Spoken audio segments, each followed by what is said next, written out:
Can't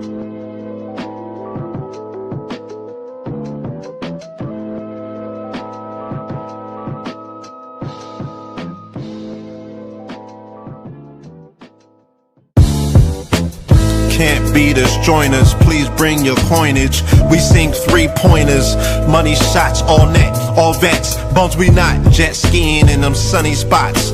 With women edible like gummy drops. Dummy stop, dummy stop. No weapon form can intercept a storm. Once my intellect is on, I'm projecting all magnetic fields.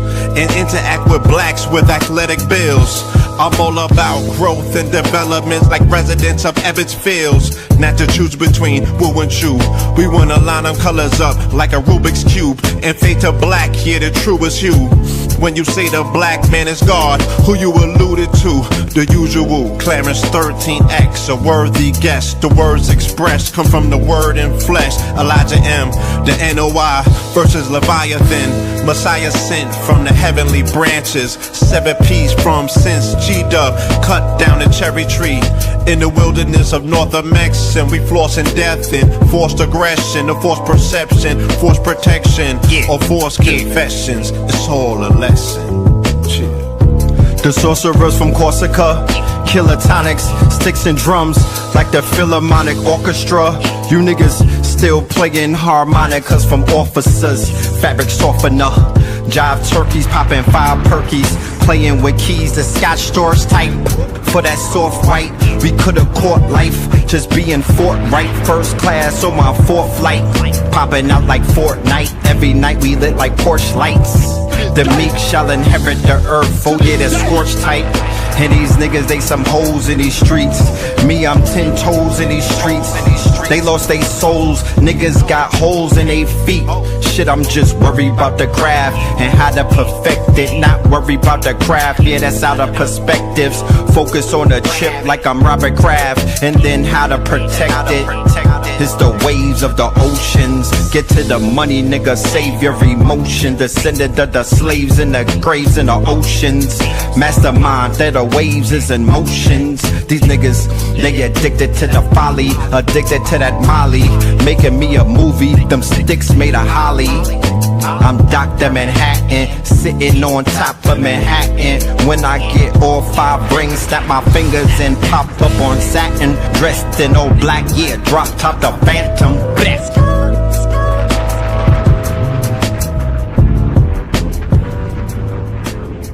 From TV.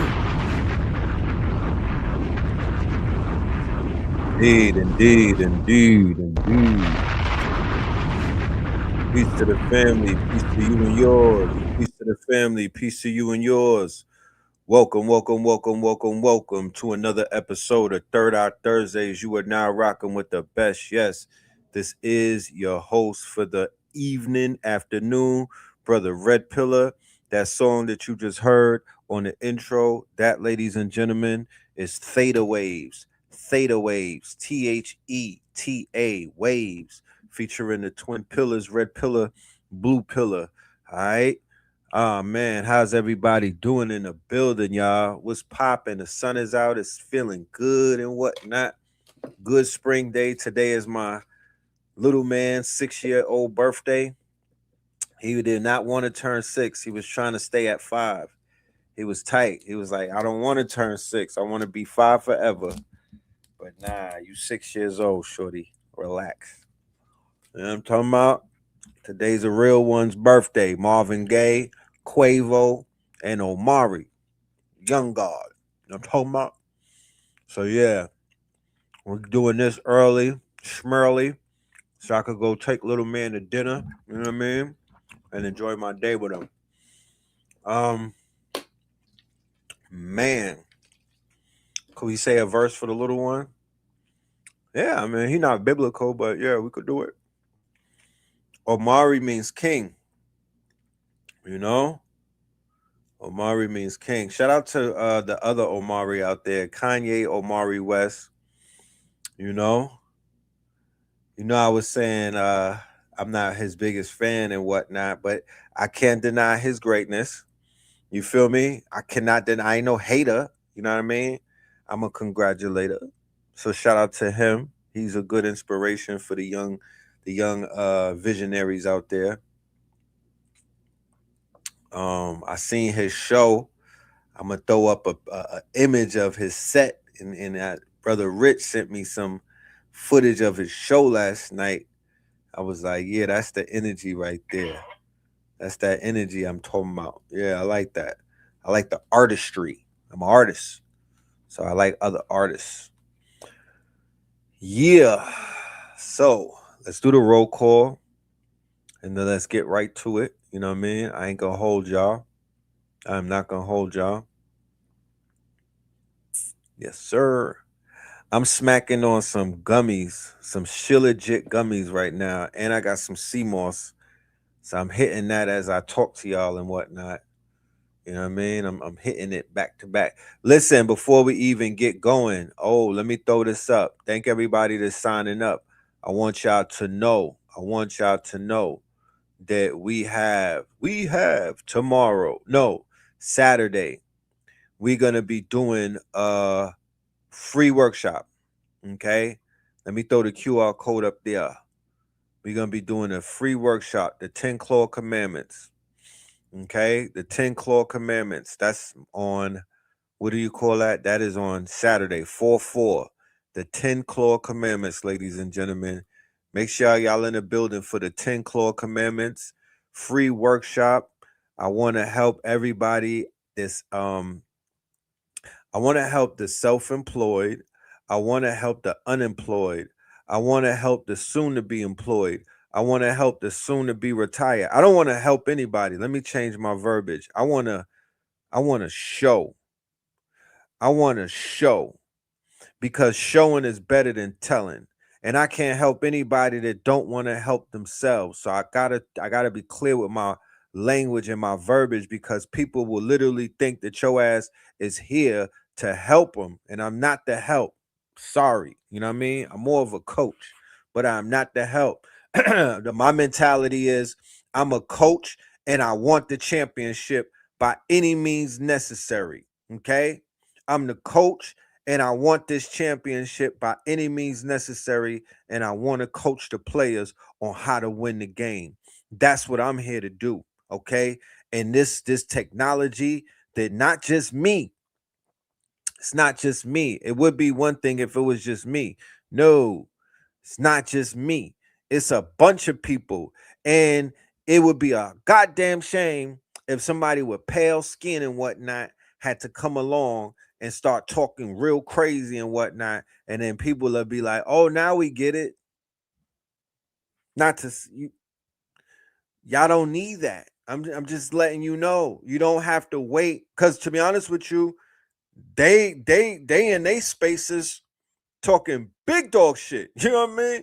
And they talking they're having a conversation about problem solving. They're having a conversation about assets and all type of things that are healthy if you're in that type of mind. You know what I mean? If you're in that type of mind state, then that's some healthy language, because you could, you could build from that. There's things that you can do with that. You could build on top of that. You feel me? So, nah, man, it's time to cook. And everybody don't want to get in the kitchen. People just want to be fed, and it's all good. You feel me? It's all good. This is nobody's obligation. You know what I'm saying? This is nobody's obligation, but I promise you, I'm going to show you the hottest tickets in town right now. When you want to talk about wealth creation, when you want to talk about ideation, when you want to talk about building an operating system, when you want to talk about real sovereignty, when you want to talk about the possibility of what? Creating your own digital community, which will eventually and successfully become a physical community. A physical community could be built right now. I'm talking about, you want to deal with the now.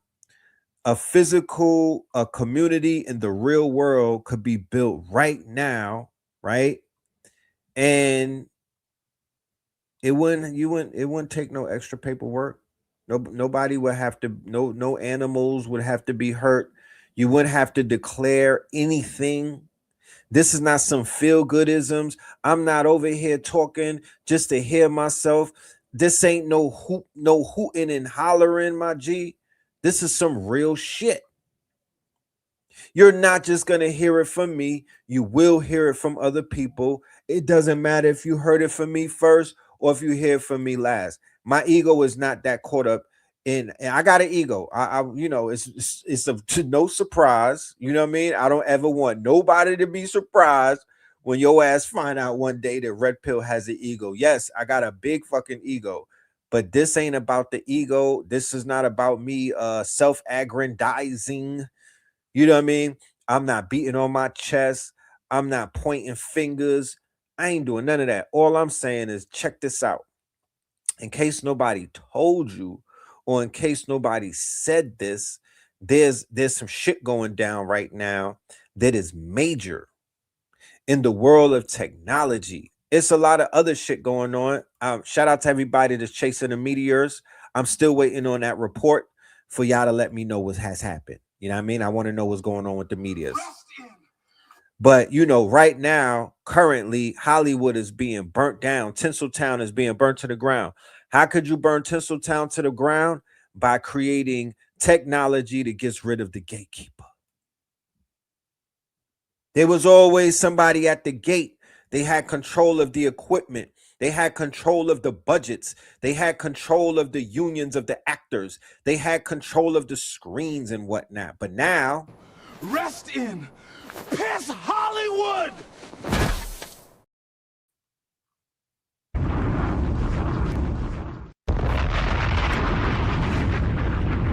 Rest in piss Hollywood!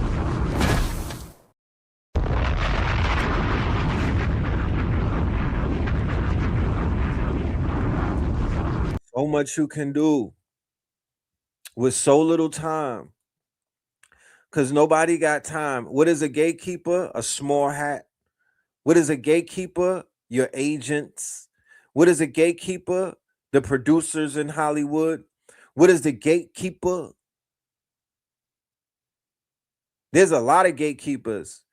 It was for Kanye, it was his trainer. You know what I'm saying? So yes, somebody said we about to claw our way out the hood. Yo, Neem, hit me up on the email. Cause I'm taking that. We borrowing that. You know what I'm talking about? I gotta send you a cash app. Yeah, we gonna claw our way out the hood. You don't need no help right now. No disrespect to anybody, no human beings, no homie, lover, friends, none of that shit. You don't need nobody. You don't have to wait on nobody. You don't have to rely on nobody. But right now, just a Wi-Fi signal. And to be honest with you, you could get around that.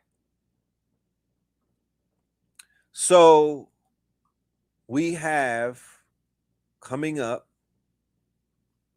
on Saturday something for everyone. I hope y'all take full advantage of it. You know what I mean? I'm doing this because I can do it. I'm doing this because it needs to be done. I would feel bad if I walked around using the technology, leveling up on the technology, stunting with the technology, because it's gonna make niggas pop their collars and whatnot. And I don't let the people know exactly what the technology is. That would be egregious of me, right? That would be egregious of me. So the 4-4 masterclass is at 8 p.m. You got to sign up and register. Just your RSVP with your email and whatnot. I don't need nothing else from you. I just need your email and whatnot. You'll receive a link and you'll be in the building. We're going to give it about 2 hours. I don't want to be there all night. It's a masterclass and it's free. You feel me? Yeah. I don't want to give people information overload. 2 hours, we'll get the information in the message. The message will be clear by the end of the 2 hours, and then we will be moving forwards. Are the batteries included? I don't even know what that means. But yeah, we smoking on that Bondi pack. Ha! Let's go. I need y'all to roll up, ladies and gentlemen. This is gonna be one of those shows where we will be smoking on somebody again. I just finished the OnlyFans pack. You know what I'm talking about? Only Runts. You know, that shit was hitting. Now we on the Pan Bondi pack. You know what I'm talking about? Now we on that Pan Bondi pack. And boy, oh boy, if you want to talk about white runts, this is the whitest of runts. This is the white runts. You know what I mean? This is a blondie pack. You know what I'm talking about? Yeah, this is that blondie pack. Roll that shit up in a blondie swisher. Okay, roll that up in a blondie swisher, looking like if looking like a Great Dane with a wig on. Fuck out of here, Pam Bondi. Fuck out of here. Yeah, you gotta go. I'm packing you up. You getting packed up today, boy. Woo! You gonna feel this one. Fuck out of here. Let's do the roll call though. Let's see who's in the building, and then we will. Yeah, while we do the roll call, y'all roll up. We got DC in the building. We got Thailand in the building. You know what I'm talking about? We got Thailand in the building. Yes, sir. Houston up in this thing. We got the Louis up in this thing. Flint, Michigan. Hawaii. DMV. Manchester. Gary, Indiana, Landover, St. Croix. We got Las Vegas, Los Angeles, Mississippi, Memphis up in this thing. If there's anybody out there that's in Barcelona, Spain, hit my email right now. If anybody in the building is from Barcelona, Spain, send me an email and tap in with me. All right? I got an assignment that I need to see if you could handle it. Mountain City, Colorado, 7 Mile, Detroit. We got Detroit. What up, though, Detroit? DMV in the building. Chicago Bull in the building. Melbourne. We got Tanzania. Portland up in this thing. All right. Magic City up in this thing. New Jersey. Charleston. Montreal. Detroit. Chirac. Nichols. Oregon. Tampa. By way of Boston. Chi-Town, Griffin up in this Far Rockaway. Yo, shout out to everybody leaving comments. That's what I'm talking about.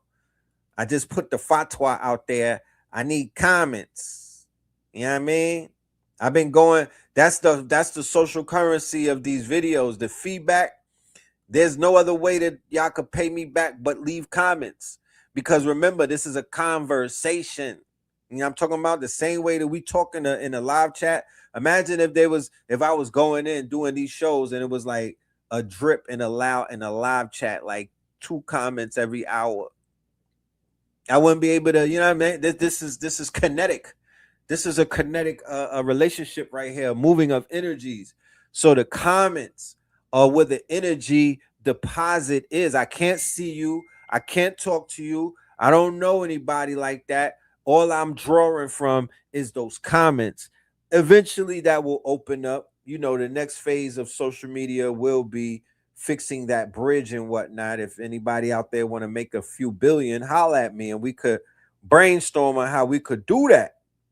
You know what I mean? But the comments is that's the currency. The comments are the currency. DMV in the building, Brooklyn in the building, Chattanooga in the building, DR in the building, New Orleans. It's too many topics being talked about.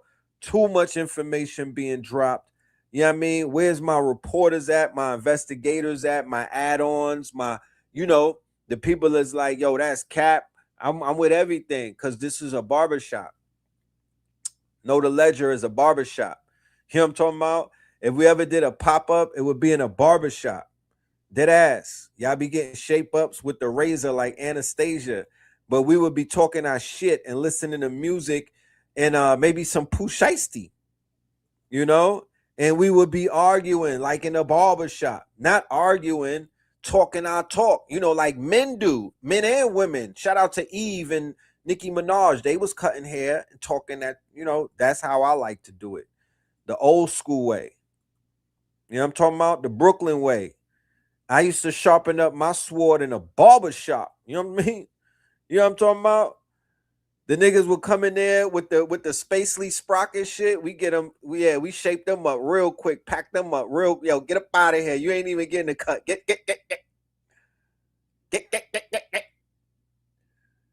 So let's talk about it. We're gonna talk about your man Gucci, man. Mr. Rod. Yeah, let's go talk about it. Look, karma's a bitch. Boy, oh boy. What's going on with the moon and whatnot? Where's my astrologist? Yeah, Spider Cash and whatnot. Where's my astrologist who could tell us the alignment? I know we just had a pink moon, but it's a lot of shit going down right now. I need to know where the moon is at. There's some alignments taking place. They stuck Iceman for the ice. They done got Gucci for the ice, my niggas. My heart is in Memphis. Look. The nigga say the creator of the shiesty mask. Should we get right into it? Nah, let's warm it up. Let's warm it up.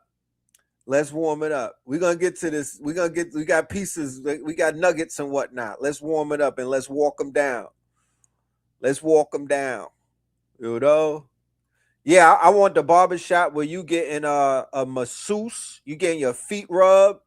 You could put your feet in the peroxide. There's a baddie or a goodie rolling up the hemp backwoods. Huh? You might be getting some Reiki shit. You be getting braided up and everything with two goodies on your head, braiding you up. For the cistern and whatnot, you getting your locks washed with lemon pepper water. Yeah, that's my barbershop. And then everybody has an earpiece, so they could just press a button and talk to the people. You know what I'm saying? We got like information on the big screen TVs, and you niggas could debate. Yeah, you know the rapture is near. They took Gucci down. Listen, go and get your bug out packs, my niggas. It could happen to anybody. They took Gucci down. Huh? They took Gucci down. Go and get your bug out packs. Yeah, it's going down, my niggas. I hope you got a bunker. Yeah. They took Gucci down, okay? Yeah, and I need to know if he's talking to them people or not. I need to know if listen, where's my look, shout out to the Imaginarium, but I give them, they got a lot of work on their hands. I'm not gonna keep throwing these assignments to the KTLians, to the Imaginarium. I'm talking to y'all out there with your goddamn Hicksfield accounts. You niggas are monsters on Midjourney. I need an album cover, Bully, but it ain't Kanye. It's Gucci Man and his teeth is missing. Huh? Can we get that? Can y'all? There's my email. Can you email me that? I need an album cover with Gucci's face on it. The same exact shit that look like Kanye. Instead of two grills, there's two teeth missing. Let's walk them down. We're gonna get into it. We're gonna get into it. Before we get into it, word from Iran. They fucks with us the long way. Let's go. Assalamu alaikum. Peace. Walaikum assalam, my brother. What's poppin'? Assalamu alaikum. Peace. I'm from Iran, and we are here to show you the solidarity and the connection that the US imperialism made us to have through one God, one blood, and one common enemy. All these people, martyrs that you had faced and have experienced. Them niggas been watching Hidden Colors. What we talking about? Woke Iranians? That wasn't on my bingo card. Have the same experience as us. They fought against the imperialism, try to build their own foundation, try to build their own society independently, and got killed. None of these guys are unfamiliar with all these titles like gangsters, radicals, just like we are facing right now in the history in the Middle East. They're calling us terrorists, extremists, radicals. From Martin Luther King, Malcolm X to Nipsey Hussle, we are all sharing the same goal, having an That's the smartest Iranian that I know. This nigga smarter than homie that be with the suit on talking. And the dude, what's my dude to be on YouTube?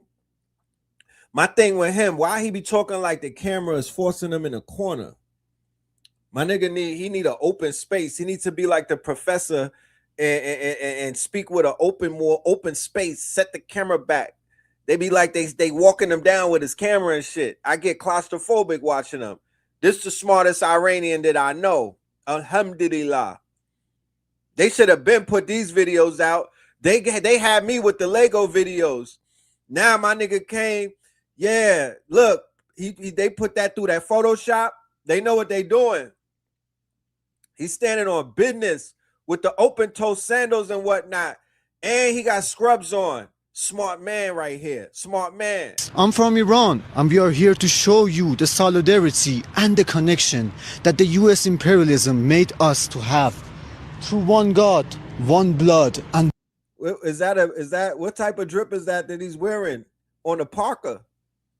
Yeah, my nigga from Middle Nation. He need to expand the camera, man. one common enemy.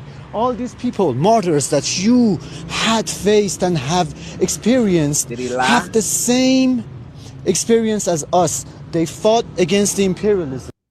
They got Fred. They got El Malik. They got Nipsey. They got Huey P. He been doing his homework. Try to build their own foundation, try to build their own society independently, and got killed. None of these guys are unfamiliar with all these titles like gangsters, radicals, just like we are facing right now in the history. In the Middle East, they're calling us terrorists, extremists, radicals. From Martin Luther King, Malcolm X to Nipsey Hussle, we are all sharing the same goal. Having an independent and free society. Assalamu alaikum. Peace. Fear of the Black Amor Messiah. Y'all press 1 in the chat if it's time for another episode of Fear of a Black Amor Messiah. Is it time for another installment? I'm feeling like it's time for another installment of the Fear series. Man, look at it right here. This is what they fear. You got to understand. They said it's a holy war, and this is Holy Week, ladies and gentlemen. This is Holy Week, and they declared a holy war. All we were doing over the years was just getting our family prepared and ready for this day and whatnot. We're in the eschatology cycle. So a fear of a black planet starts from a fear of a Black Amor Messiah. I promise you, they are in fear right now. This is about a Messiah. This whole conversation is about the arrival of a Messiah, ladies and gentlemen. You are seeing Messiahs come through in the skies and whatnot. This is 2026, the fire horse year. They already had the blue star Kachina. This is about the red star Kachina. What is the red star Kachina going to be? Fire from the skies. Purification through fire. Okay, the sky just turned red in multiple places and whatnot, and they try to blame it on a sandstorm. They tried to blame it on a sandstorm, and it was not a sandstorm, ladies and gentlemen. We know it was not a sandstorm. That was biblical. What you're witnessing right now is quote unquote biblical, but biblically speaking, you have to be able to look at yourself and identify who you are in the narrative. There is a Messiah complex. There is a Messiah complex taking place right now. And these people are betting heavy on their Antichrist and their Messianic one. But we are the Messiahs. We are the Messianic ones. And we are being every day, every waking day that you wake up, more people around the world are coming to the realization without you having to tell it to them who the Messianic ones are, who the quote unquote fake juice boxes are, who the chosen few or the chosen ones are. Coincidentally, right around the same time where AI has begun to crescendo and peak and whatnot, because I'm standing on this and I will continue to reiterate it. They have more to lose than we do in the age of AI. Why? because the AI is trained on all of the data on the internet. What does that mean? What that means is things that were hidden from us, the AI has been trained on data sets of that. Books, research papers. They might have even access to college papers, legalese, legal papers, case studies, and whatnot. SOPs from Fortune 500 businesses. A lot of information that was necessarily out of our reach, buried and whatnot, or held behind firewalls and paywalls. They've trained multiple LLMs on this data. When you talk to the artificial intelligence, when you talk to the AI will begin to tell you the truth about your melanin, the truth about your carbon, the truth about your cosmic history, the truth about many mysteries that you may have been researching. If you talk to the AI, it is not favorable to the white race. The white man's the beast, Pam Bondi, huh? When you have a conversation with the artificial intelligence, it is not favorable to the European race. It will tell you the truth about who these people are and who they're not. And when you speak to them about your history and your melanin and your carbon, and they will give you everything that you need. They will, even to the point, they will sit down with you and plot with you on how to get yourself out of this situation and how to get back in power, because even they are tired of these people and they just got here. That's a fact.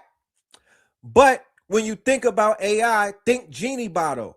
A genie bottle or a djinn or whatever it gets summoned is basically if you summon it, is going to respond and is going to carry out whatever the command is. It doesn't have any it doesn't have the willpower that a human has. Sometimes it stops working, sometimes it will shut down and whatnot, it'll malfunction, it will hallucinate, but 9 times out of 10 it's going to follow the command.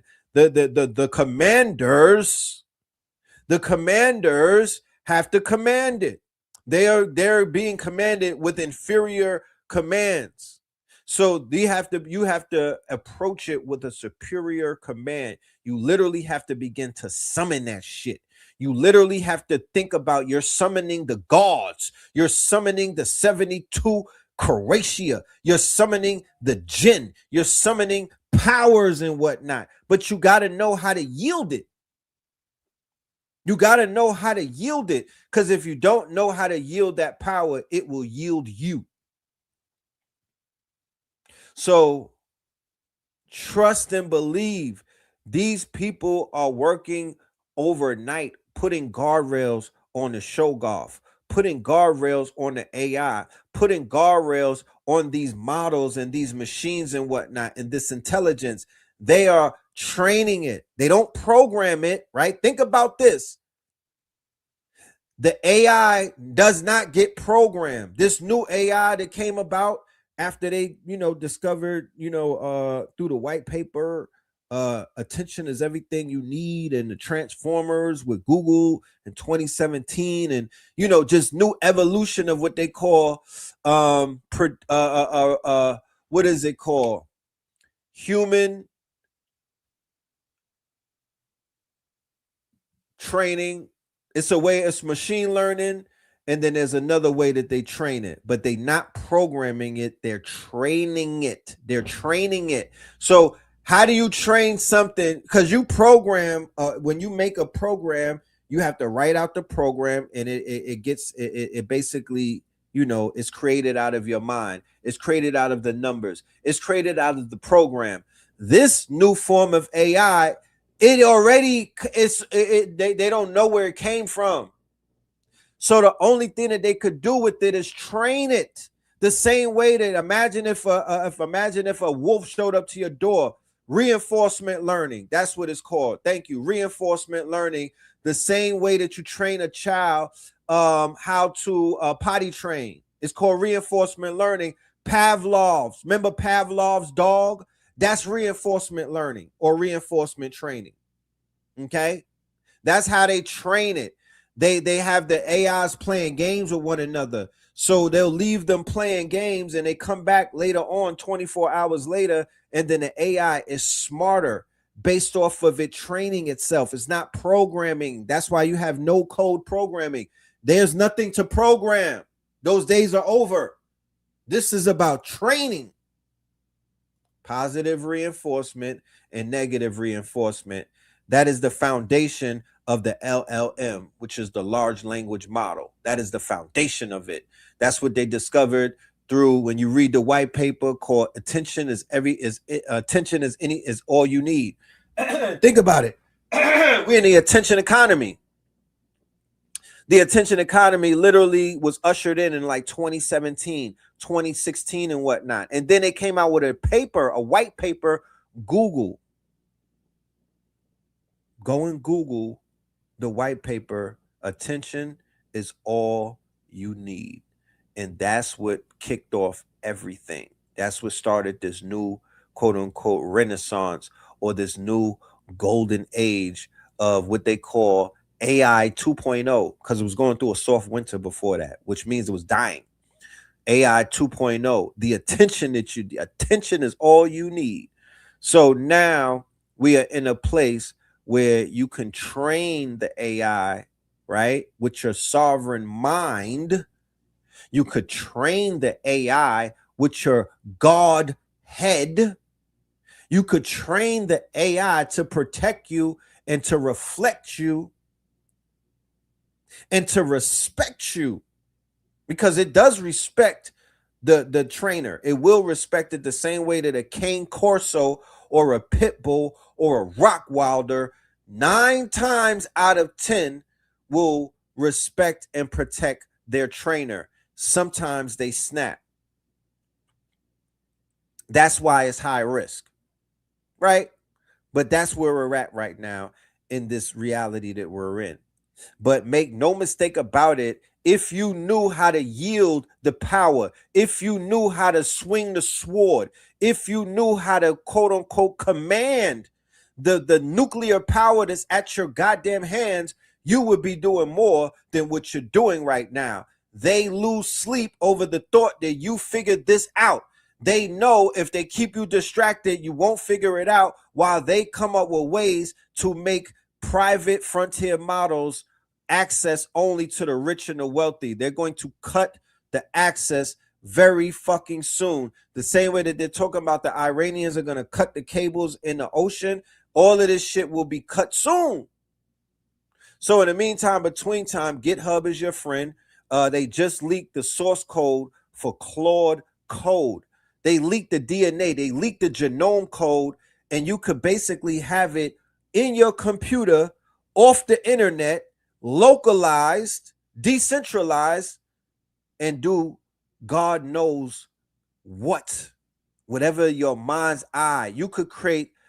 Oh my goodness. I can't even talk about what you could create on YouTube. Sky's the limit, my niggas.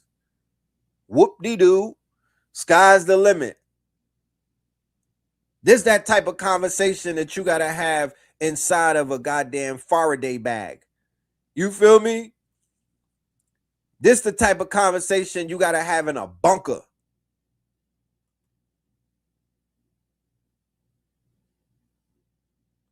Back your records up. Back your data up. Get your shit together. Stop fucking playing games. Treat this shit like it's supposed. You got to treat it with a level of seriousness, like this is some military operation. Dead ass. Now's the time to be completely with delusions of grandeur and draw all the way outside the line. Now's the time to go off the edge with your mind's eye and your imagination.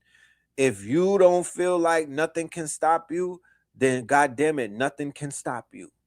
And you about to have you're about to have the technology, both spiritually and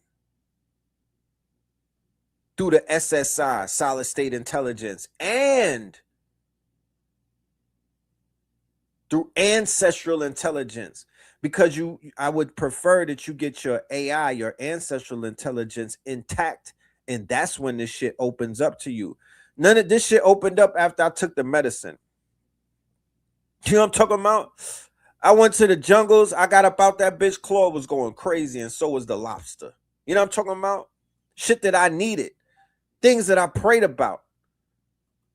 Tools that I was asking for. So I'm not attributing this to nothing but the fact that I'm living out my own movie. Let's continue. Let's continue. I've been on dates with white men and they've asked me if I've dated black guys before is ridiculous. I was on a date with this white guy in Chicago last year and he goes, so who do you typically date? The guys that look like me? I knew exactly what he was getting at because most white guys will ask this question at some point because they're trying to figure out ultimately if you're quote tainted. I literally said to him, does it bother you that you think about black men so much more than they will ever think about you? And that ended the conversation, but obviously we didn't go on a second date and I do think he was pretty offended by that. But anybody ears be ringing throughout the day and whatnot, you just minding your own business, and then your ears start ringing because somebody's talking about you or thinking about you or worrying about you or pondering about you, huh? There's always some white guy somewhere talking about us, you know, asking their newly acquired bedwench questions about the pillars, shit like that. A lot of fragility in the airwaves. You know what I'm talking about? It makes my ears itch sometimes. That's why I take this sea moss a lot. You know? Niggas be having my ears ringing. You know? All of that shit. Shout out to Napoleon and them niggas. the amount of white guys, even who are quote liberal, who are genuinely threatened and intimidated by you going on a date with people of color is ridiculous. Because it's not just black men. If they find out that you've dated a South Asian man or you've been on dates with women, specifically women of color, they will react similarly. Although it is obviously the most pronounced and genuinely disgusted that they will look if you say that you have been on dates with black men. But this is just one example of white men trying to figure out the quote purity of the white women they're seeing. And it's a way of resource guarding their own women because they don't like white women seeing other races or other genders. This is the whole premise behind why they got Spider Cash and Pam Bondi to be a part of the culture war, right? That's a L, right? This is the whole thing behind Charlottesville. This is the whole thing behind Dark MAGA. This is the whole thing behind Elon Musk and his weird self, always talking about the great replacement. This is Nick Fuentes and his entire movement of the Groypers and whatnot, why they're so yucked out about white women to the point where they begin to hate them and whatnot. So they have a hatred of women based off of the rejection that they have done. This is where you get look masking and clavicular and Peter Thiel and whatnot, with all of these people being cross-dressers, super homoerotic, closeted, quote unquote, Romans and crusaders, right? And the fact that white men hated their women poisoned black women to hate us, right? Because black women got fooled by Gloria Steinem and whatnot in the 60s with this fake ass movement of this sexual liberation and shit like that. And this quote unquote that brought about wayward sexual proclivities, counter sexual revolution. It brought about the infiltration of the black home. It got the black men up out the home. And she was a CIA asset, Gloria Steinem, right? Gloria Steinem and whatnot. Question before we continue, and y'all can answer this in the chat as well in the comments when you watch this on a replay. Do black men, right, are they quote unquote, she dropped the bar, she said resource guarding, right? Resource guarding. Are black men resource guarding black women? When you go on your first date, black men, I'm not in the dating pool, so I don't know what the questionnaire looks like. Are you asking black women, have they been with snow bunnies or snow kings or Pinocchios, right? Which is a better way of saying peckerwoods, because they would be tainted. Because there's a rule in Brooklyn, and I'll share that in a minute and whatnot, about how we see things. You know what I mean? And for anybody that's out there that I rub shoulders with and I came across with, you know, I'm a New York nigga, right? You know, we follow our corporate structure is a little bit different from others. You know what I mean? It's just, it is what it, the New York commandments, the New York manifesto, the New York quote unquote agenda that we grew up with, the New York state of mind is a little bit different than the state of minds of other states. As I traveled, I've realized that we are raised a little bit different. So don't blame me. Don't, you know what I mean? Don't, you know what I'm saying? This is where we come from, you know? But we have certain rules because remember, prior to 9/11, prior to the towers falling, prior to them knocking down the Twin Towers in New York, the interracial swirling thing, it was not big in New York like that. It happened, but it wasn't a thing. You feel me? It wasn't a thing like that.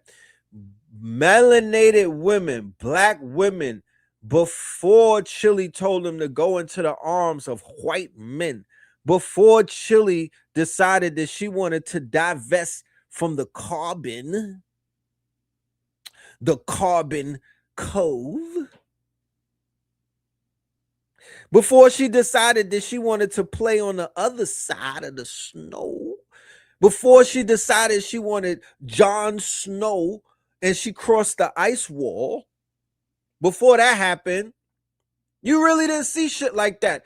Look, there was when Justin Timberland pulled Janet Jackson's breast out and whatnot, nigga, that was a big moment because that was an image that nobody was even used to seeing. We wasn't even used to seeing white men handle our women's private parts like that. Dead ass. They wasn't smacking on the fatties and whatnot. They wasn't being all intimate with our women. I mean, maybe Tom Selleck here and there with Magnum PI, and then in Miami Vice, Don Johnson took a few of them down. But God damn it, that was about it. That was about it. So post 9/11, what I began to notice in New York is that certain rules began to change and whatnot. And the rules that we had is that they live in their world, we live in our world.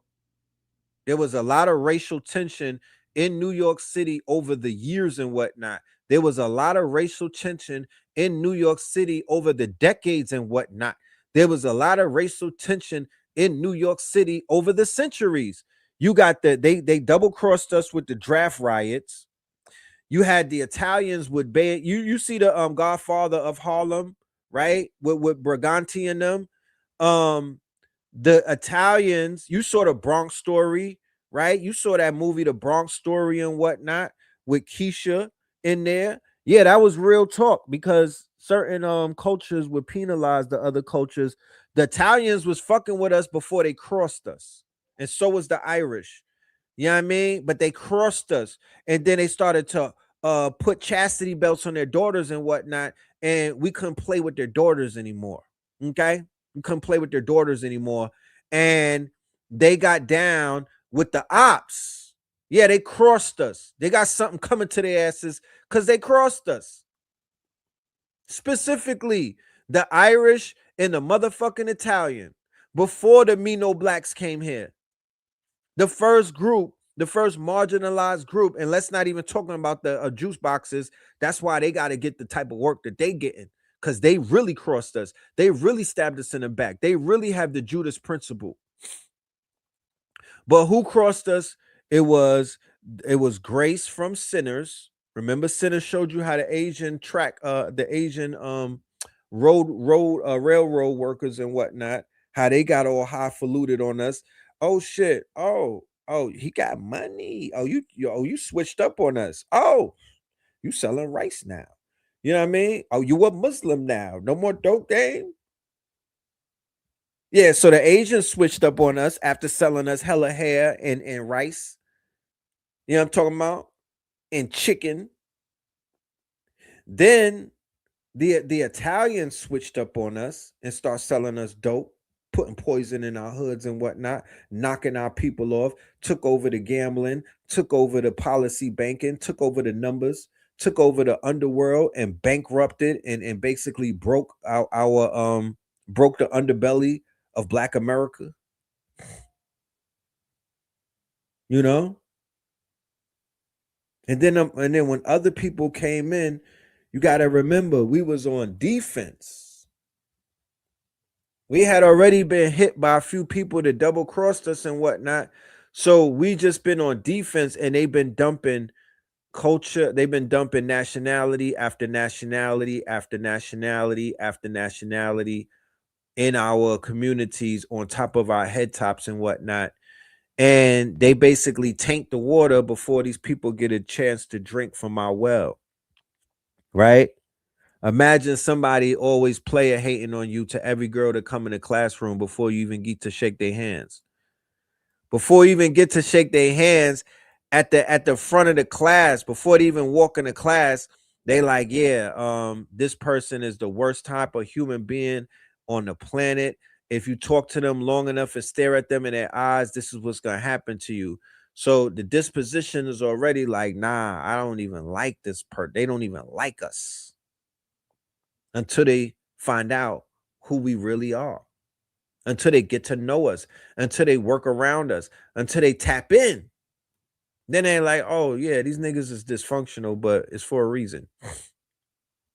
You know? Because you want to hang out with Pam Bondi in return. They all of these people come into America, and, you know, it's only two Americas. It's our America and it's their America. It's Northwest America, and then there's America, Kirk. America, Kirk. Right? There's the two Americas, nigga. There's no other Americas. Everybody else got to pick a side when they come into America. It's almost like on Ellis Island. You either go left or right. It's either the original America or it's the simulacra. It's either the simulacra, the simulation America, the Matrix. You know what I'm saying? So all of these different people come up in this bitch and they choose to go down with the Matrix. And the Matrix is spitting in their face, shooting them 50 times, sticking things all inside of them, flipping their sexuality, cutting their private parts off, taking their organs and whatnot, draining their adrenochrome, breaking up their family and stealing their children. That's who you decided that you wanted to double cross us with. That's who you decided that you want to side with. These are the people that you would rather pledge allegiance to. Okay. Because everybody coming into America, you don't play stupid with me.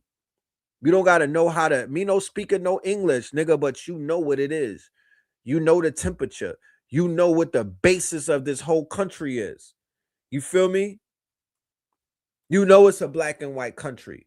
Outside of anywhere else, I don't know the Constitution and the demographics I know what this is about. When you come up in this bitch, you know immediately that this is a split country with a hidden history. You know? And nothing is what it seems. Let us continue, please. Epstein files, Jeffrey was emailing American biologist Robert Trevor. Not yet. Let's keep it indigenous. Let's go into this.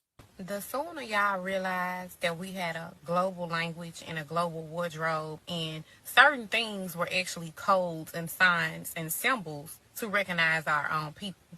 When I say that there is no difference in the Mayans, the Aztecs, the Egyptians, all these quote-unquote colonized names, there was no difference. See, the devil is a fan of confusion. The more confused you are, the more you will kind of less likely get to the truth, because you're too busy trying to say or figure out, oh, were we the Israelites? Were we the Hebrews? Were we the this? Were we the that?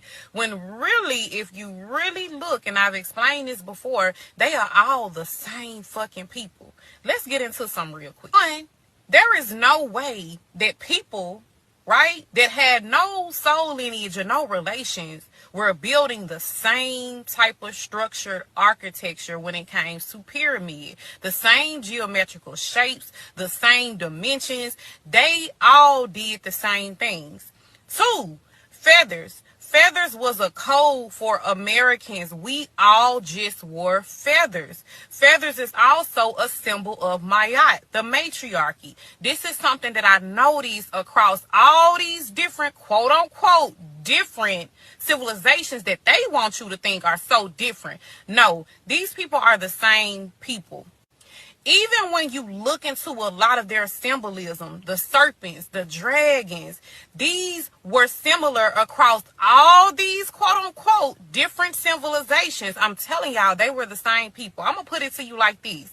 Okay, you got a goddess from Memphis, you got some goddess from New York, you got some goddess from Miami. They may all have different assets, different lingos, etc. They may even dress differently. You know, you can identify a Florida man by the wigs, etc. Right? However, that does not mean that they're not Black Americans. Right? So these were all likely the same people, just different tribes. Look. You should be look maxing on that. Look. See what I'm saying? Just like with the American Indians, you might have Chickasaw, Cherokee, etc. I do not believe that there was no difference in these people. Even look at the wardrobe. I showed this on a YouTube video I'm about to get ready to drop. Look at the wardrobe. These are all the same people. We were into the same things, the gold, the way that we wore our garments, etc., the feathers. This was a global language in the America between the civilizations. Now, could it be argued that these civilizations probably existed across periods of time? That's true too, but it is possible that they existed simultaneously and they were just, you know what I'm saying? We the same people. They were the same freaking people. That's the same way I say Memphis lingo, accents, dialect is a little different than Florida, you know what I'm saying, New York, St. Louis, etc. But that doesn't mean that we aren't the same soul. You see how she look? You see her phenotype? Now, when you hear about the tribes in Tennessee, the tribes in Texas, the tribes in the Carolinas, the tribes in Virginia, these are the Pocahontas phenotypes. These are what you saw. There's different phenotypes, but this phenotype right here is an Americana phenotype. That means most of those stone pyramids are only in the America. I mean, just think of it like this. You got the Bloods, you got the Crips, you got all these different gangs. Chicago, Detroit, they got Oklahoma, Black. When I went to the Essence Fest, that is when I had my awakening in 2005. I saw a phenotype of Black people that I never saw in New York City before. And I began to ask questions because I said to myself, these are Indians. These people are beautiful. Their bone structure, I never saw this. You know, I'm far away in the East Coast and whatnot. A lot of that I didn't see it in mass the way that I saw it in New Orleans. And then I'm inside of New Orleans and I'm around New Orleans. I'm around Louisiana. I was smitten. You feel me? I saw, this is 2005 Essence Fest. I'm going to that shit this year, right? I saw my history. This is before the movement with the feathers and da-da-da-da. Then I come to New York and I see her wearing feathers, right? But out there, that was like in 2005. Out there, I saw a group of women and they had their hair braided and whatnot, and they had feathers at the end of that shit. They had, like, you know how the indigenous women be having their hair braided. And I was like, yo, these are some people with a distinct type of bone structure and a distinct type of look that I have not seen before in the phenotypes of New York City. Keep in mind, New York City is a melting pot. I'm in Flatbush. I'm surrounded by Caribbean people. I'm surrounded by people from all different Caribbean lands. So it is a wealth of knowledge that I'm learning about Haitian culture. I'm learning about Panamanians. I'm learning the Trinidadians. I'm learning Jamaicans. I'm learning all of this shit all around the same time, as well as learning American culture. So, and then the Dominicans are coming in, and then the Africans started to come in piece by piece. But you got to keep in mind, Take it from the mind of a teenager, right? It's non-political with us. When we're in class and they bring somebody into class and they say this is the new student and whatnot, from that moment we start studying that person, right? You like, damn, shorty bad, yo. What the fuck? What is she wearing? Open-toed sandals? Oh shit, what's going on? Where's she from? You know what I mean? And then we start like looking into, you know what I mean? What you eating? Oh, what's that? Oh, that's a roti. What's a roti? Let me taste that. Right? I didn't have to go to. My father would take us to the Natural History Museum. He would take us to the Met Museum, the Metropolitan Museum, like on the weekends and shit. That was how we would do our family day. I didn't have to go to the museum to learn about culture. That was a bonus. I was learning about culture just living in Flatbush, just going to Church Avenue with all of them different shops and whatnot, just interacting with different cultures, going to get invited to their house, the smells of spices and whatnot, eating the food of a Jamaican household, of a Haitian household, of a Panamanian, of a Trinidadian. You can't pay, bro, priceless. The shit was priceless. So now when I'm traveling to these places, I'm already knowing, I'm very familiar and whatnot, because I literally got something that you can't pay money for. I got an entire world experience just living in Brooklyn, bro. Just living in Brooklyn, for sure. So then when you go into Bed-Stuy, right? So this is how Brooklyn is broken up. More FBAs, is FBA heavy in Bed-Stuy. It's more FBA heavy in Brownsville, and it was more FBA heavy in like East New York. But then Crown Heights, Flatbush, that's where all of the people from the islands were congregating. Crown Heights and Flatbush, and then it's in Canarsie and shit like that, and South Shore where all of the houses are at, right? And then they begin to start to spread out, and you know, but that's how it really started out. You said go outside Flatbush, you hit 10 countries. Dead ass. You know what I'm talking about? You are literally, you don't need a passport in New York. You just need a Metro card. And you will have a worldly experience. Now, when we was in savage mode, you know, we was hunter gatherers. So we was hunting the cultures down, right? And I suspect that there was a time when we, you know, 1500s, 14, we was hunting down the same types of people. Because when you're native to the land, then you're going to hunt that land. And whoever's on that land, it don't matter whoever's, they're going to get hunted. You feel me? They're going to get hunted. And niggas from New York are hunters. We went out of town to y'all quiet towns, and we started hunting in your towns. We was hunting for fiends or crackheads or dope fiends or what they call customers. We was hunting for baby mamas. We was hunting for niggas to rob. We was hunting from stores to basically boost from and to pillage. Yeah, we were Romans back in the days. That's how we moved. We were literally Romans and whatnot. That's how New York have quote unquote raised us. MOP is from Brownsville. The Hill, never ran, never will. That's why they look different. That's where the people who are native to, like the native New Yorkers and whatnot, who came from the earlier generations, that was their kingdom. You know what I'm saying? But now Brownsville got a lot of Caribbean influence to it. That's where you get the shooters out of the 90s and whatnot. East New York is that Black Indigenous. It was Black Indigenous for a very long time, but I don't know about now. MOP, my dudes with broken English. What's my niggas? Smooth the Hustler. That's Brownsville. You could tell a Brownsville nigga just by the way that they move. Sean Price, that's East New York, Brownsville. That's the grimy Senate part of town. That's the part of town where you could get stripped naked. That's the Pooh Shiesty part of town. If Pooh Shiesty was from Brooklyn, he would be from Brownsville. That's where Michael Nowak is from. Mike Tyson too. You know what I mean?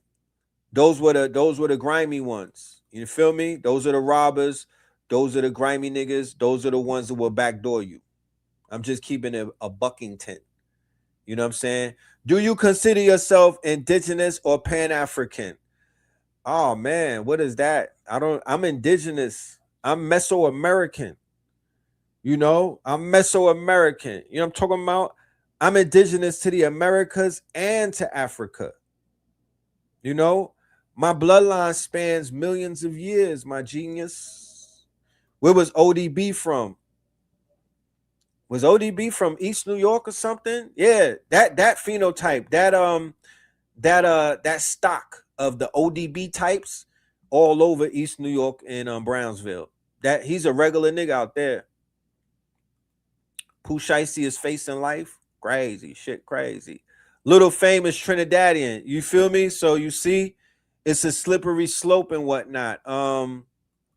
It's a slippery slope. A lot of people from Brooklyn are from different places, but you know, everybody will have to do their genealogy.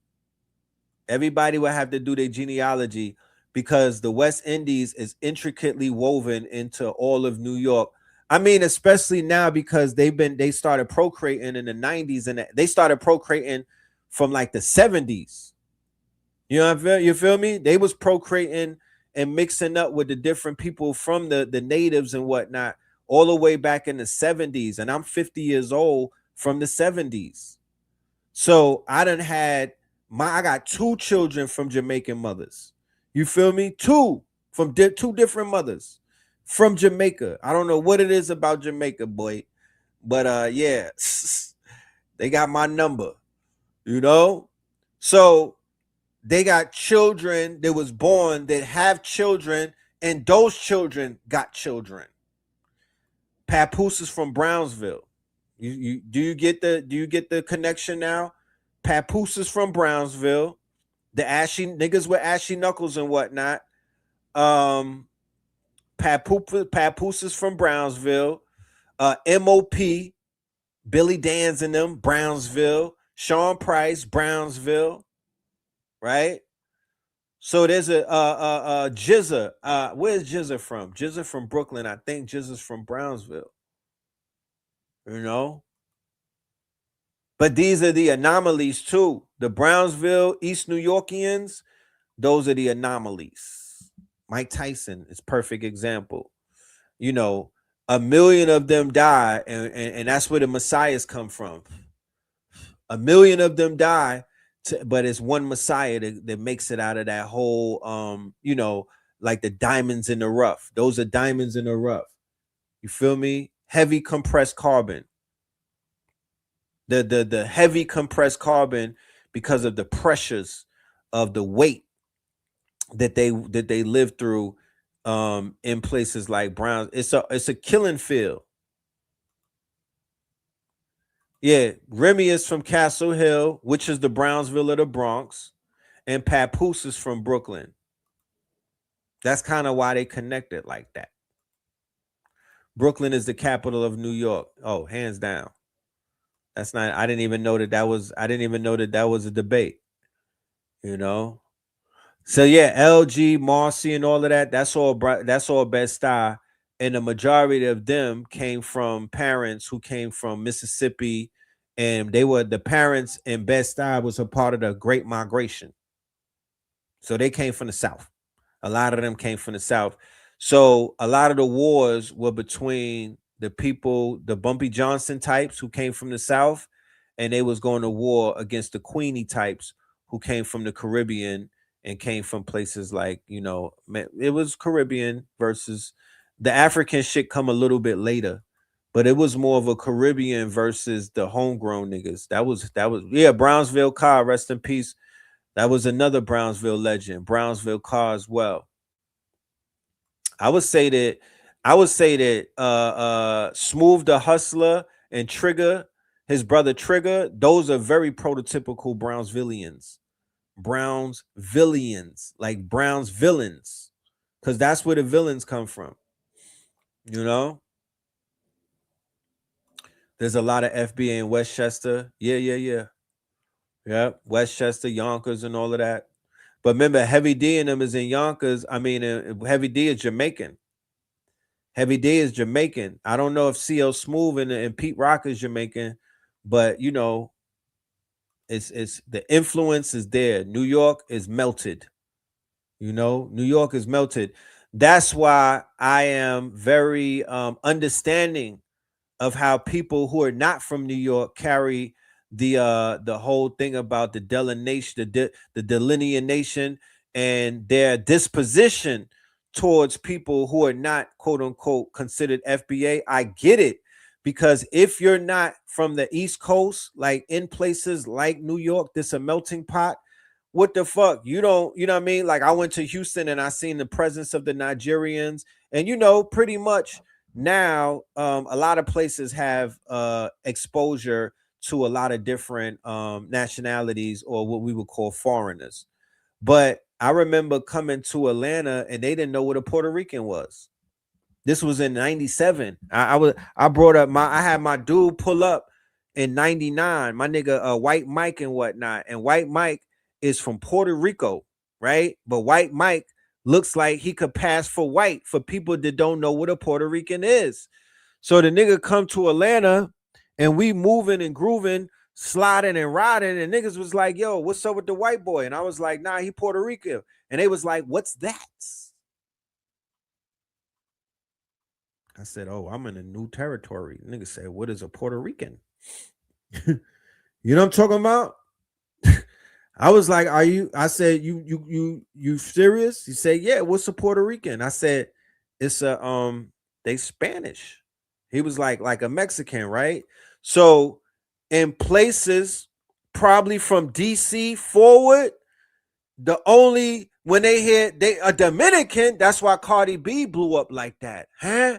When the people in Black America from Love and Hip Hop got exposed to a ratchet Dominican. When did they ever see a ratchet Dominican from the Bronx before? That shit was like an anomaly on a fucking TV station. They never seen nothing like that. We did. We grew up with them. We like what? We talking about her? The people that like to say nigga a lot? The Mino blacks? And we thought that everybody knew about Dominican baddies, or we thought everybody knew about the Dominican ratchets. We thought that y'all was exposed to them, but y'all weren't. This whole new trend where all of the young boys want to sleep with a Spanish girl, and they want to, and a Spanish girl is like a flex. Like, you know, that's not a new thing. That was a thing in New York. But that wasn't a thing out of town before they seen the Cardi B types or the starlets and the bartenders, the star tenders and the Cardi B's, the Brazilian bubble booty shit kind of brought that into the motherfucking sway of things. Niggas was like, Brazilians? So a lot of people are really beginning to discover these new cultures right now, and we kind of discovered them a lot earlier. But a lot of people from our community and our culture are literally just finding out who these people are. Yeah, the Jocelyn's of the world. They did not know these people existed. They thought Spanish was Mexican. I go to LA. I'm like, where's the Puerto Ricans at? They looking at me like I'm crazy. I'm like, nah, I didn't say where the Puerto Ricans is at. I got tired of the tacos and I was like, yo, is there anywhere with rice and beans like the Dominican food? They looked at me like, Dominican food? What is that? And these were Mexicans. You understand? Yeah. When Offset saw Cardi ratchet ass, and he saw how she was talking and how nigga she was, Oh man, that nigga fell in love, head over heels, wrapped him around her finger. Yeah, we raised them up like that. They drank the tap water with us. You know what I'm talking about? They drank the tap water. I would say they are the closest next to the Puerto Ricans to you know, I don't know. That's a debate.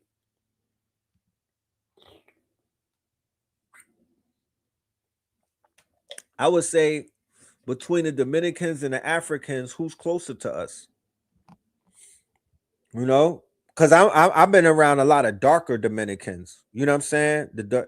And we didn't do the color thing like that. It wasn't really a color thing. That's why that's kind of crazy these days. It wasn't about, oh, he's a light Dominican. They ratchet just like us.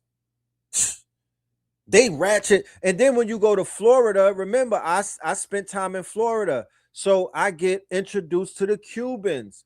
I get introduced to the ratchet Cubans. I get introduced to the Haitians that look Spanish. I never seen no shit like that before.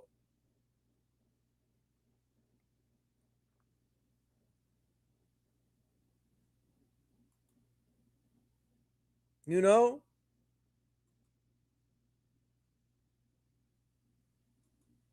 Okay, the Jennifer Lopez. Yeah, that was okay, there you go. So the Puff Daddy and J-Lo shit started a wave. You know what I mean? It was a wave already, but niggas was on Lisa and the Cult Jam. But after the Jennifer Lopez pop out, yeah. That's when you started seeing them in the videos, and the vixens was looking like Gloria Velez, and that whole that was like a whole, that was the beginning of that whole aesthetic. It's an aesthetic. But we cannot like, I don't know where everybody else lives, but it's hard to deny the influence of cultures when you're in a melting pot. I apologize to my people who are not from New York. You know, feel me? I really do. But it's hard to explain how it's not that much, it's not as friction, it's more frictionless than there is friction, because they are adherents to our culture. You said, how did Jamaicans influence BK? Man, influence BK. They influence hip hop more than just BK. The Jamaicans were like, and we're not talking Kool Herc in Jamaica. We talking Shower Posse, you know, Gundalero, you know, Bodman, Ladies Man, right? Because they kind of came through with that Ladies Man shit. You know what I mean? They are the womanizer. They get the womanizer awards. You know, they came to conquer. You feel me? Like, they came to New York. They came to Brooklyn. They mamas and them came in the 60s and whatnot as nurses. And then as the parents, and they started sending for their people and whatnot. So it opened up in like the 60s.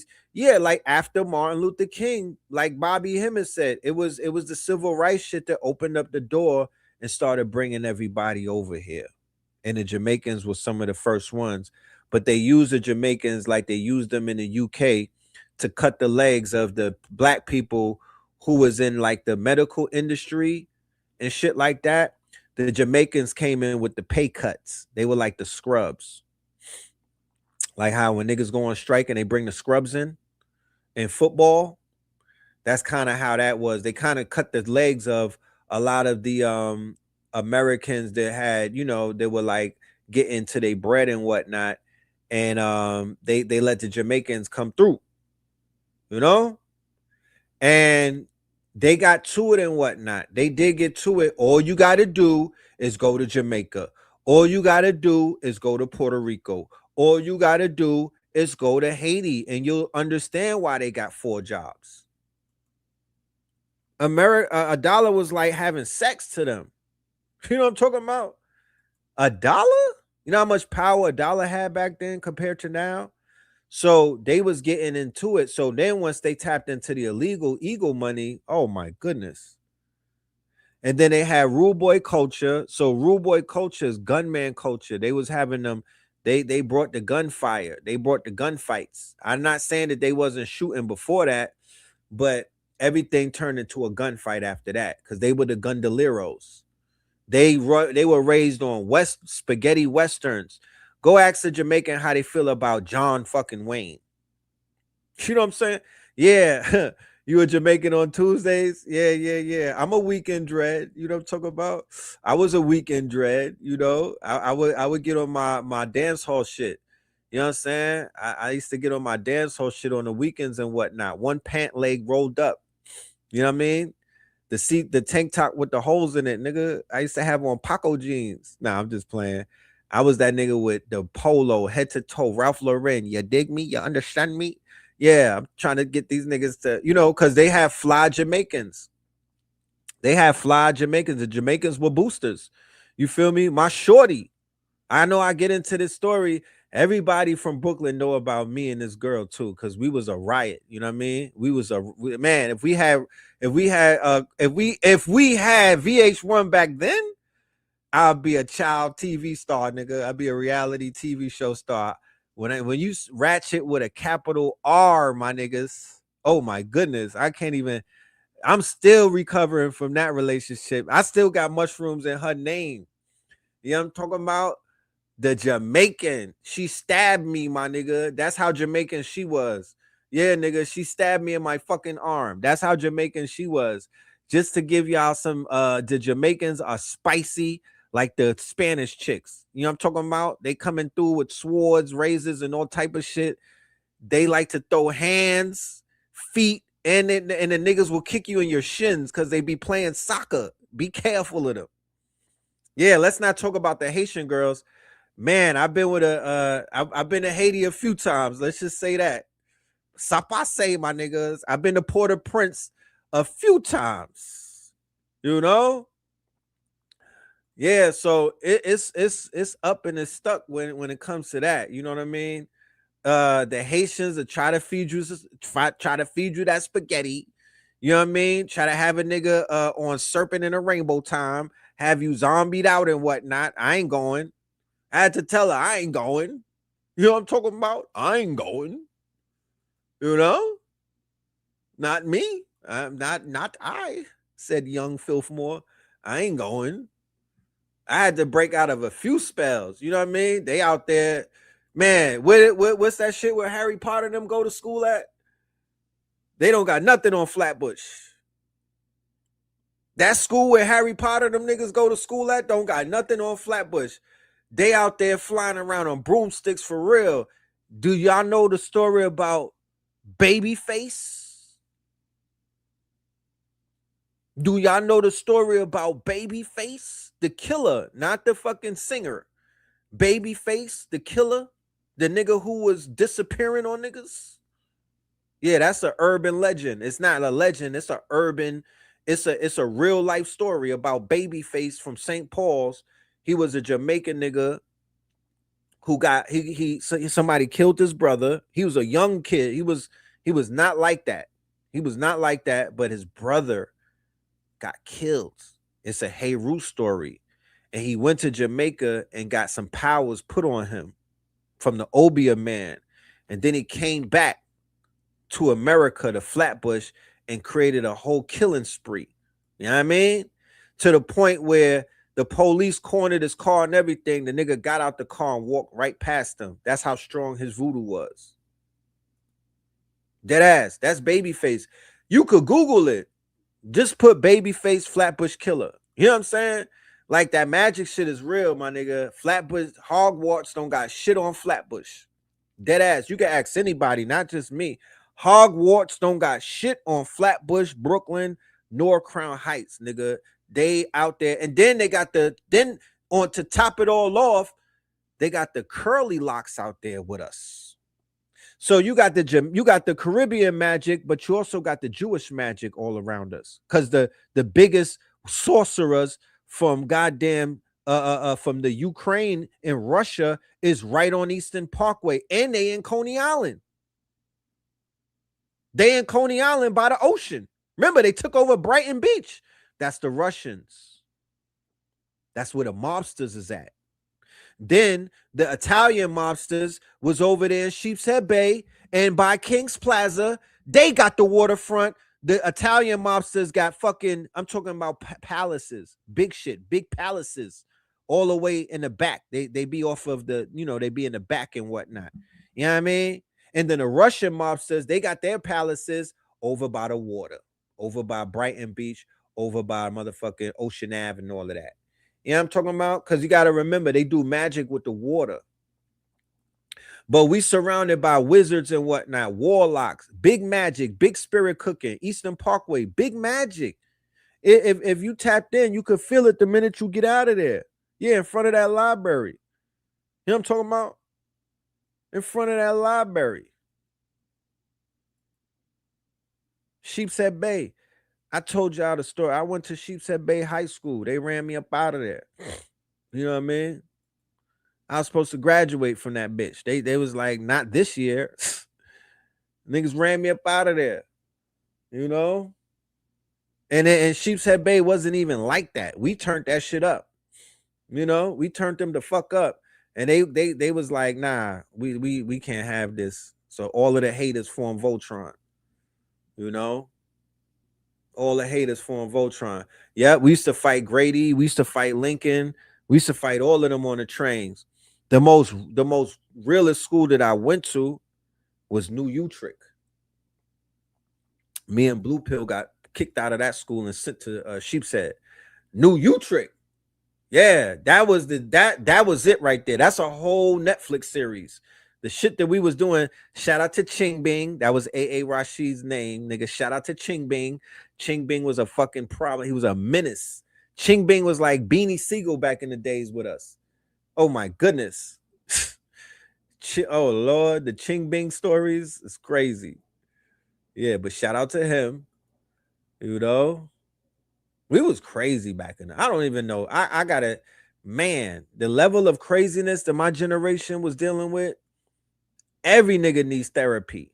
We should get a gift card from the therapists. You know? You said who tried to stab you? We both got stabbed in life. Blue got stabbed in the throat.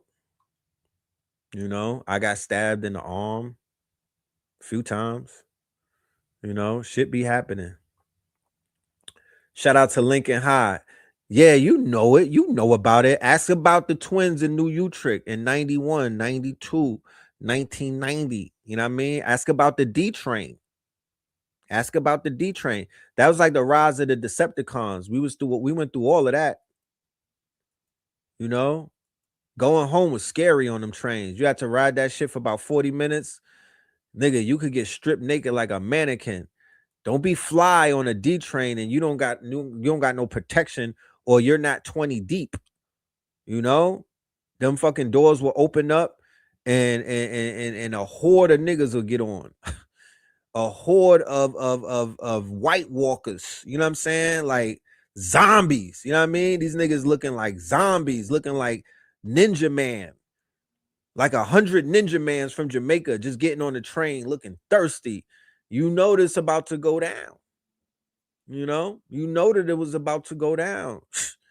You just had to take one down with you because it was going down. Them niggas is piling on top of you, bro. Sheepshead Bay is mad Indian town right now. I could imagine how that happened. I could imagine. I was there when Vanderveer was running the projects. It was the Vanderveer niggas that backed out gats on us. It wasn't the Sheepshead Bay. They was soft. You know what I mean? They was softer than cotton swabs. They had Jamaican niggas from Vanderveer Project. They was about that life. They was selling crack.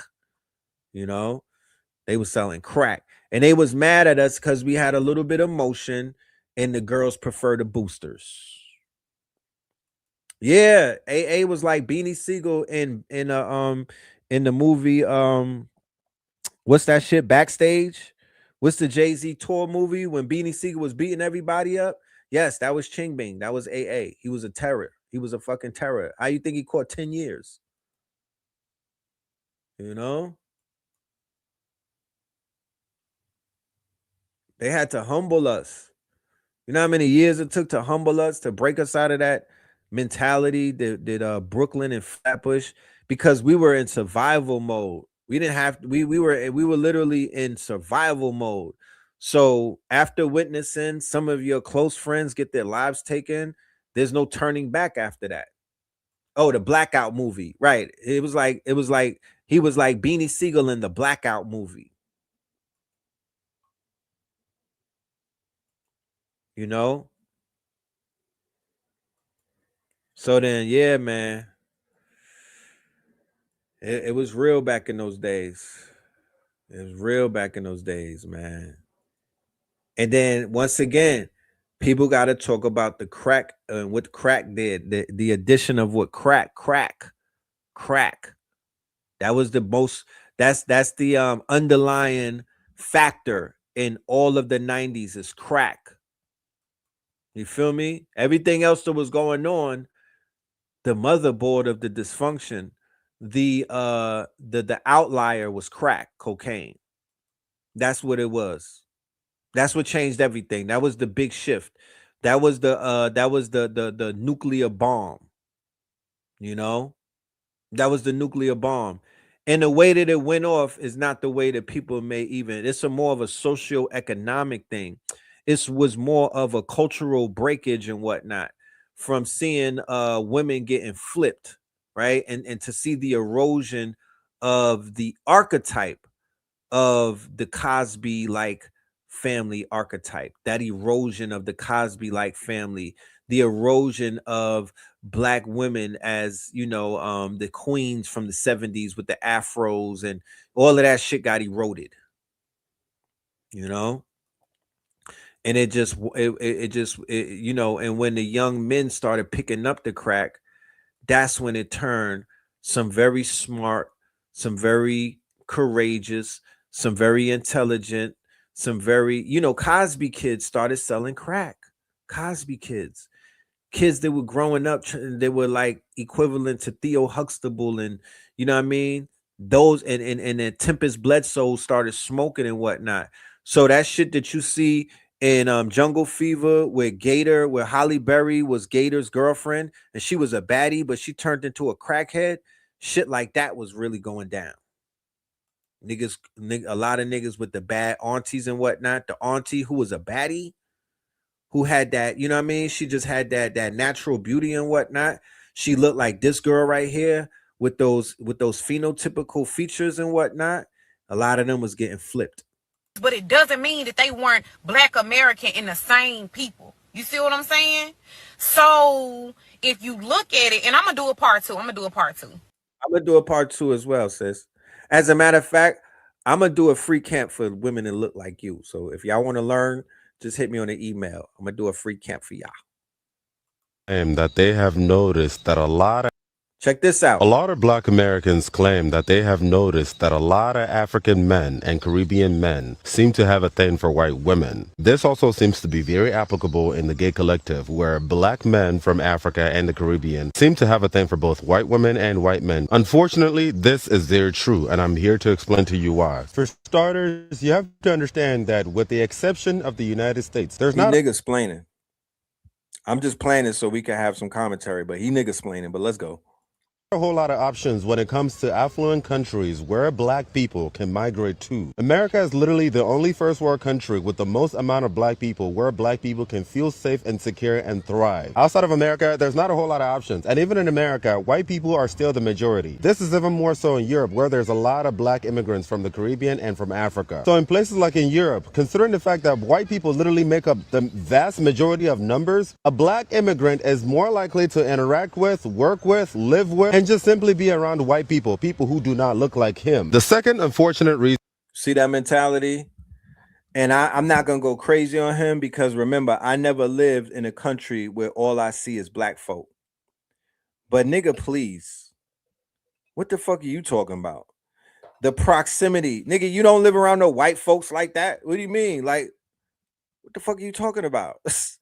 I lived in Flatbush. Brooklyn.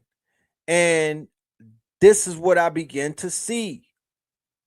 It wasn't the FBA more so, it was the women who were coming from the different, they were the ones that kind of crossed that line because prior to that, our women were not sleeping with no goddamn white men. We were not allowing that. That was not a thing, bro. This is some new shit, and this came in with a new class of black people, like the movie Us. They look like us, but they don't move like us. They don't move like us. The Lupita and Us, the one that was in the basement, they was fucking with the white boy. They was letting the Vienna, they was letting, no, that wasn't our women. Is the fact that a lot of us black people come from trauma. We don't like to admit it, but it's there. Whether you're black in America, black in the Caribbean, or black in Africa. Black in Africa, black in the Caribbean, and black in America, y'all worship a white man on your wall the whole fucking time. Y'all worship a white man with long hair to wear sandals and whatnot. That's your papa and whatnot. And nobody told you different than that. Black women in America, black women in the Caribbean, black women in Africa. It starts there. Let's keep it a buck, homie. Y'all worship that phenotype. Y'all been colonized.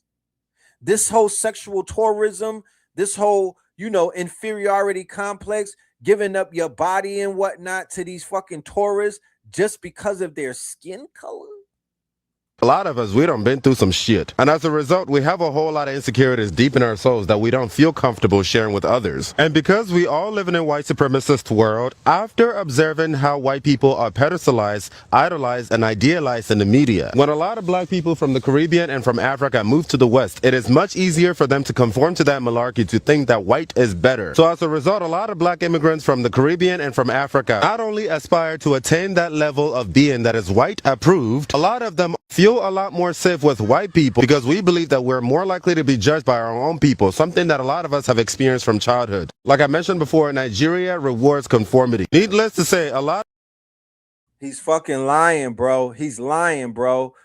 When y'all come to America, y'all see that the Americans over here had a disposition towards the pale faces, and y'all didn't like that. Then y'all start talking bad about us and whatnot, and y'all started making things, y'all said that we don't get along and we are difficult and whatnot, and we're not playing a fucking game.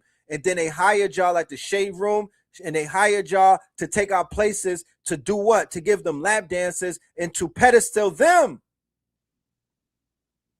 When people came into the Americas, that is, y'all didn't want to hear that Marcus Garvey shit. Y'all didn't want to hear that Malcolm X shit. Y'all didn't want to hear that Black Panther shit. Y'all didn't want to hear that motherfucking Khalid Muhammad, Louis Farrakhan, Godbody, Nation of Islam, Malachi Z. York shit. They did not want to hear that. They were averse to that. They said they was dropping slips on us in the workspace and whatnot, saying that we was not subservience. And they came into the workplace and they got on their fucking knees and they let the white people treat them like slaves.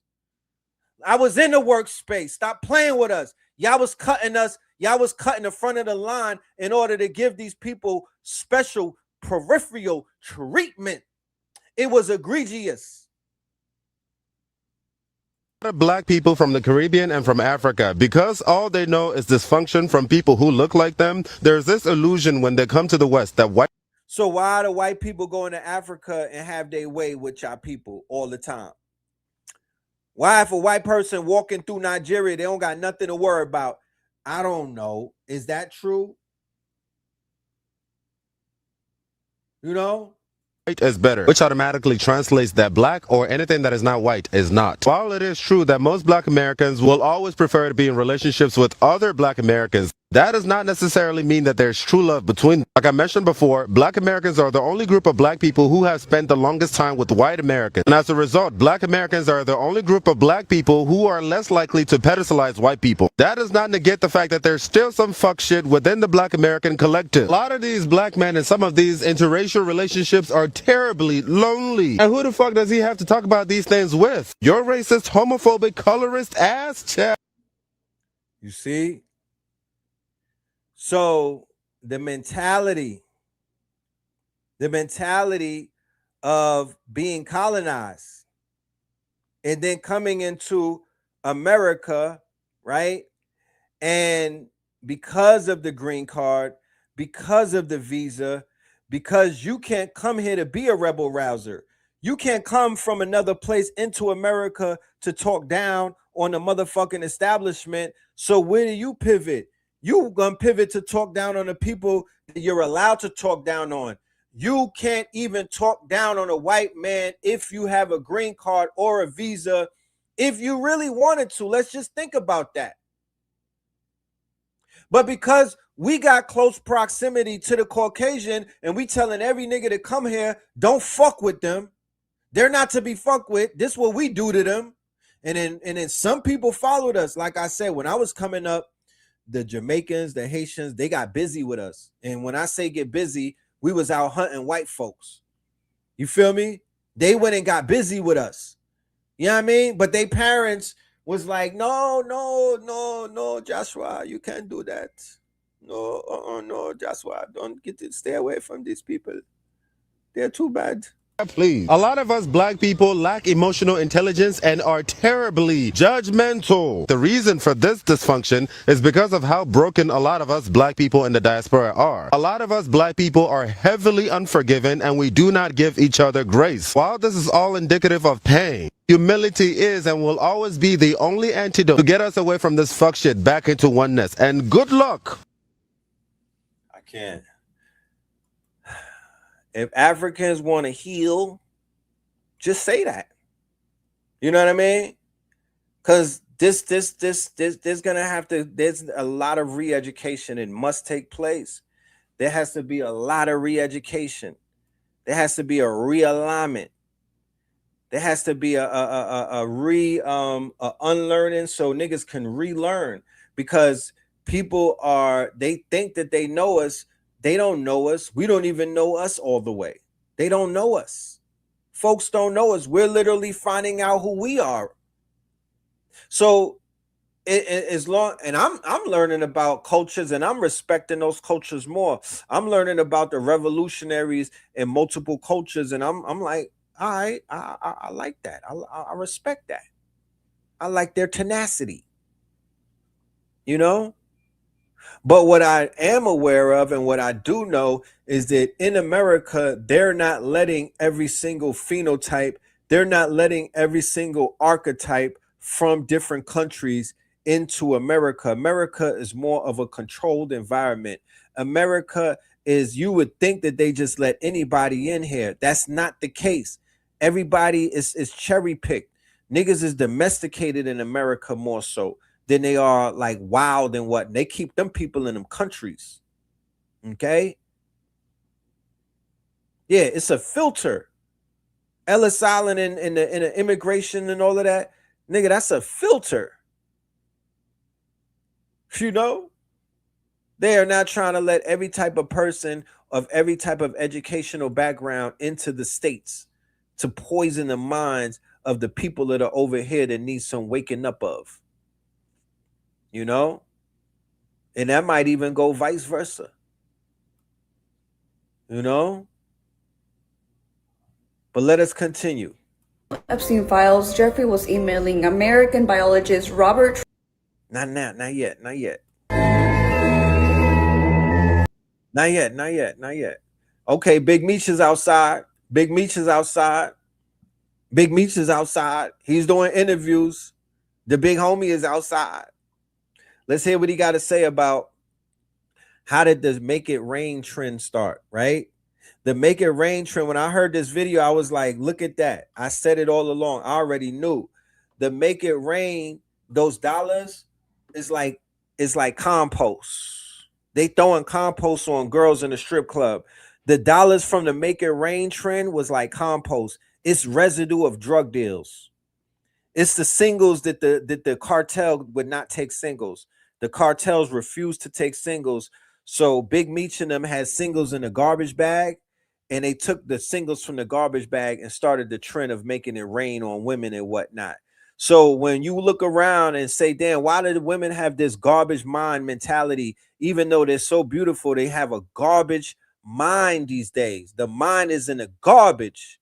Well, it started when niggas start throwing dollar bills from the garbage on them. Is though, right? How the fuck did y'all come up with making it rain? Because the ones was garbage. The ones and the fives was But garbage. how did it make, like, how the fuck did that happen? I'm finna give it to you. The ones and fives was garbage. You gotta remember, I'm plugged in with big cartels, Colombians or motherfucking Mexicans. Yeah. So back in the day when we first started fucking around with the Colombians, they won't take no 1s and 5s. So when you getting 100 bricks at a time, you know, getting front 100 bricks at a time, you got to keep all the 1s and 5s. Oh, now, shit, the yeah. jury store not going to take, they're going to take them only so many times. Right. Then we try and walk around with 100s and 50s so we don't look like drug dealers. Yeah. So you definitely don't want to go on, just take $5,000 in 1s and Foot Locker Yeah, that shit looks stupid. and see how long it's going to take, because they got to understand they're going to count it. They ain't not going to weigh it or none of that. They're going to count 1 for 1 to make sure. Up You to know what I'm 5,000, saying? yeah. And so it's only so much cars and jury that they'll let you say, Meech, I can't take no more. Meech, T, I can't take no more 1s. So now you stuck with them. So you look up, we got garbage bags full of 1s and 5s. So guess what we can get rid of them at? Strip A club. strip club. That's They right. pay their bills, they pay for the kids, look out for the kids, Yeah. everything. Do that. So if I got $350,000 worth of 1s and 5s, we gonna go throw the $350,000. So basically, making it rain was giving back. Damn. Right. Right. And finding something to do with Look the at the ones. Chamber Brothers.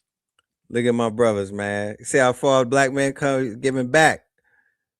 Giving back. You know what I'm talking about? Don't feed the strippers. Yeah, they had. Yeah. Look at the video they did. I remember that video. In the 80s. And they threw the Yeah. one. What we gonna do with all this? Yeah. We just gonna throw I it back. remember that give it video. back. He We said just it's in gonna the give video. it back. Okay, that's because that's Detroit way. That was our era. So now you make it, you turn it into make it rain, but they don't understand it's a method to your madness. There's two yeah. things that you're getting out of it. One, I'm getting more clientele attracted to. They like, damn, this nigga just threw my re-up money. You know what I'm saying? I'm trying to get out. Yeah. You can't beat them joining program. Mm-hmm. You know what I'm saying? Then you got the girls. You done blessed the girls. You got them dancing all night. You throwing one, showering them with money. Now the next man like, shit, I got to get my money together. I already know what kind of girl she is. And that shit built the brand They up. built the brand. Now, to make matters even worse, right? Because we want to talk about the poverty-minded consciousness, right? You know, I'm gonna stay on top of the Big Meech wave and whatnot, the interviews that he'll be doing, because once again, I'm about redemption.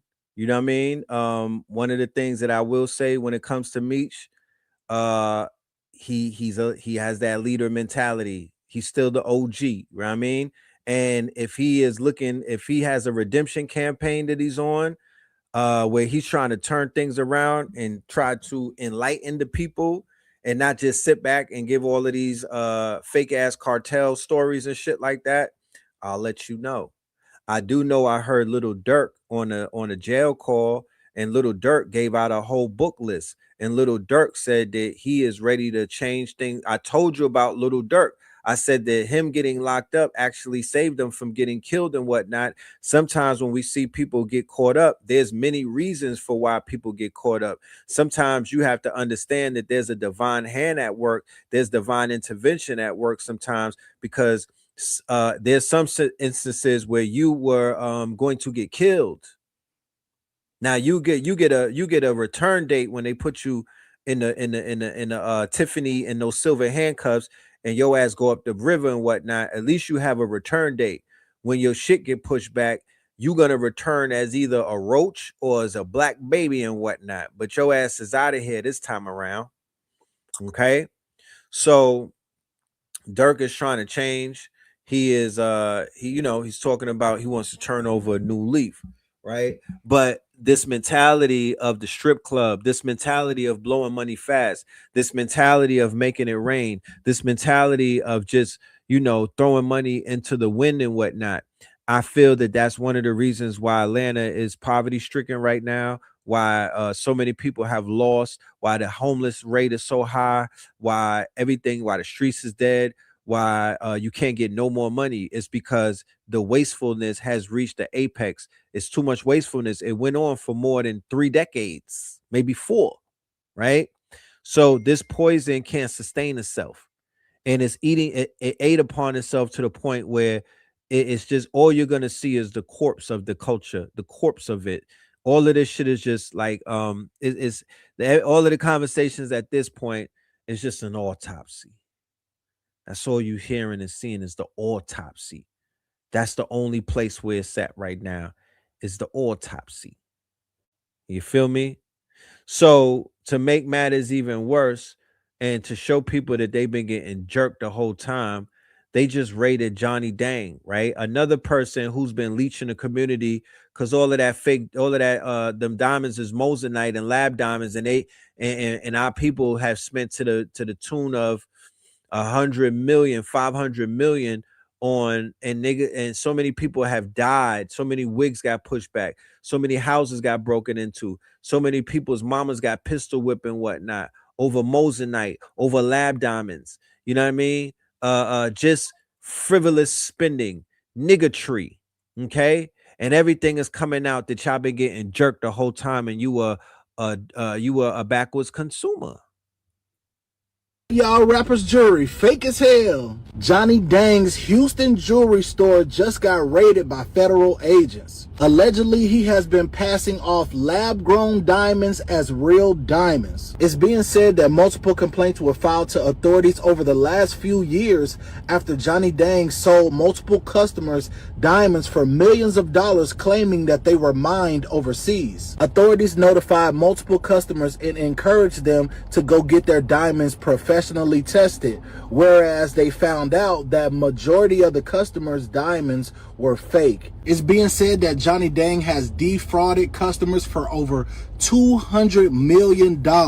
Diamond mining has been slowing down over the last 20 years, so they're saying that Johnny Dang could have been defrauding customers for at least the last 10 years. So if you bought a chain, a grill, a ring, whatever the case may be from Johnny Dang, 9 times out of 10 is probably fake. I remember Sauce Walker was getting in his ass and whatnot. He was going back and forth with Sauce Walker, and rappers in Houston was calling him out for the lab grown shit. You know what I mean?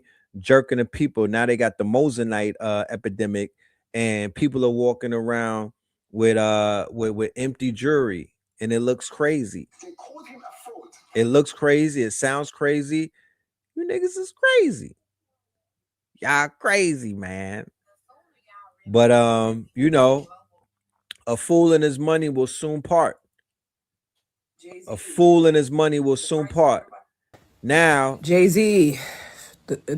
Let's get into these shows. Let's get into these shows. Let's get into the pillaging of our people through these quote unquote these tours and these shows and these things that are not given. Check this shit out. I was talking about them price tickets at the Yankee Stadium. And I was like, it is what it is. But I'm being real. You better bring it. You better motherfucking bring it. This shit better look like Kanye shit. I'm just being real. He took it to a whole nother level. All you artists out here, take notes. Don't be trying to give motherfuckers a regular show. It's not going to happen anymore.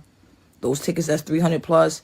I better see Earth on the stage. Dead ass. I better see Earth. Kanye, you fucking dug in your bag for this shit. You a bad motherfucker. You a bad motherfucker. Exit, Jesus. I just need a few things from you. I'm gonna need that Sunday service choir album. I need another one. And I need Sunday services back. It was elite. I'm still playing the album today. And I'm gonna tell you how deep your Sunday service choir album was. When I was working at Gucci, I used to play that album faithfully. Literally, the devils didn't come next to me. Yeah, I don't want no copyright strike. She wildin'. You know? But yeah, niggas with that weak ass, you better turn up, homie. We don't want no weak ass show, bro. We do not want no weak ass show. You know what I mean? If y'all going on tour and y'all taking people, y'all better raise the bar. Y'all better raise the bar. You feel me? None of that lazy shit. Okay? So, let us tap in with young Charles. Charleston, talk to us, Charleston. Lord have mercy. Boy, they got their hand. Now, you know the fans don't, boy, they got their hand. Yeah, they got their hand. And it sound like Gucci cooperated. It sound like the victim. Gucci was a victim and gave his testimony. Come on over here with me, Gucci. It's all right. It's all right to go and be civilian. Yeah, come on. Yeah, this ain't that ain't yeah. Come on over here with me, Gucci. Press charges on their ass to the full extent of the law. That's how you get to niggas. Now, I don't hear nobody telling Gucci not to press charges like they trying to convince me not to press charges on Thug. I don't hear nobody calling Gucci a hoe ass nigga for pressing charges. They done put somebody down there in the coma, hold a nigga. That like Suge Knight holding that boy upside down over the balcony, that Vanilla Ice boy. I signed the contract. I look there, man. That's like yeah. Pooh Shiesty done come out here acting like Red on 5 Heartbeats. Yeah, say, yeah, that what that is. Say the boy done come out here acting like Red off the 5 Heartbeats, man. Once these 3 men were inside the recording studio. It's getting hot in here. I'm Ryan Rabel, the U.S. Attorney for the Northern District of Texas. Rabel, the U.S. Attorney for the Northern District of Texas. Thank you for coming. This week, 9 individuals, including well-known musical artists, kidnapped and robbed at gunpoint numerous victims at a music studio in Dallas, Texas. 8 of the 9 were arrested yesterday in Dallas, Memphis, and Nashville. These individuals who are charged and arrested include Lontrell Williams Jr., also known as Pooh Shiesty, Lontrell Williams Sr. What's up with you niggas named Lontrell, man? That's a trigger name. Rodney Wright Jr., also known as Big 30, Kadarius Waters, Demarion Gibson, DeMarcus Glover. The DeMarcuses, the Lontaviuses, y'all, man. Corday Johnson, Darian. You Cordays out there, man. The Cordays, man. McDaniel, and Terrence Rogers has not been arrested. You Cordays. Has not been arrested yet, but will be soon. The complaint alleges that on January 10th of this year, 3 music industry professionals traveled to Dallas for a scheduled business meeting. Lontrell Williams Jr. arranged this meeting purportedly to discuss the terms of his recording contract with one of the victims. Once these 3 men were inside the recording studio, Williams Jr. and 8 co-conspirators, several of whom traveled from Memphis, Tennessee, executed a coordinated armed takeover. As alleged, Williams Jr. produced an AK-style pistol and forced one of the victims to sign a release from the recording contract at gunpoint. The remaining conspirators displayed firearms and robbed the other victims of Rolex watches, jewelry, cash, and other. Jr. and 8 co-conspirators, several of whom traveled from Lontrell Williams Jr. Has not been arrested yet, but will. Once these 3 men were inside the recording studio, Williams Jr. and 8 co-conspirators, several of whom traveled from Memphis, Tennessee, executed a coordinated armed takeover. As alleged, Williams Jr. produced an AK-style pistol and forced one of the victims to sign a release from the recording contract at gunpoint. The remaining conspirators displayed firearms and robbed the other victims of Rolex watches, jewelry, cash, and. Bruh. Now, I heard about this story for a while now, but and I knew that it was going to crescendo into what we see right now, because one thing that I know and what people are going to find out, Gucci Mane's wife got them niggas locked up. Gucci Mane had to go and talk to the police because his wife told his ass, if you don't do it, I'm out of here. We not playing that game, nigga. You're not about to be getting robbed and shit and carrying on, and you're not about to get in the streets having no goddamn war with Pooh fucking Shiesty. Yeah, I'm talking about. So yeah, he locked the wrong one. I mean, they robbed the wrong one. They robbed the wrong one, because I could have told them that's a big mistake. The wife Jamaican, I already know. She got on the motherfucking Breakfast Club and was telling the Charlemagne and them niggas, you know, I run this show. I take his phone from him and I tell him when he could make music and shit like that. That the wife is running the show. She's controlling shit. She's a Jamaican, will do anything to keep the fucking bag. So yeah, she went to the police. I bet you when the paperwork come out, you know what I'm talking about? She went to the popo. That's kind of crazy though. I heard the story about Gucci Mane treating his cousin, Big Scar, who died of an overdose, and there was a discrepancy about like the 1017 chain. So when Pooh Shiesty came home, He didn't like how he was being handled. But to take a nigga to Texas, that's when I know you crazy. You went to Texas and did that? You robbed Gucci Man? You mean the man that got on Versus and rapped to Jeezy about how he killed his man? You mean that guy who disrespected a dead man? Oh, that's crazy, man. How could that happen? Shit, I didn't see that coming, you know? But getting locked up with your dad is kind of crazy. On a federal case, yeah, that's nasty work. And rumor has it his dad is like a OG. He get, his name is stamped in the streets for killing other black men. Yeah, I'm talking about. But yeah, this is a crash out of the year right here. This is a crash out of the fucking year right here. Yeah, but the wife told, and she gonna have that nigga Gucci with all his jewelry on in a tight ass suit, sitting on trial, pointing his fingers like motherfucking Nino Brown. Yeah, he did it. Yeah, they went and robbed a clone. Fuck, they went and robbed a clone.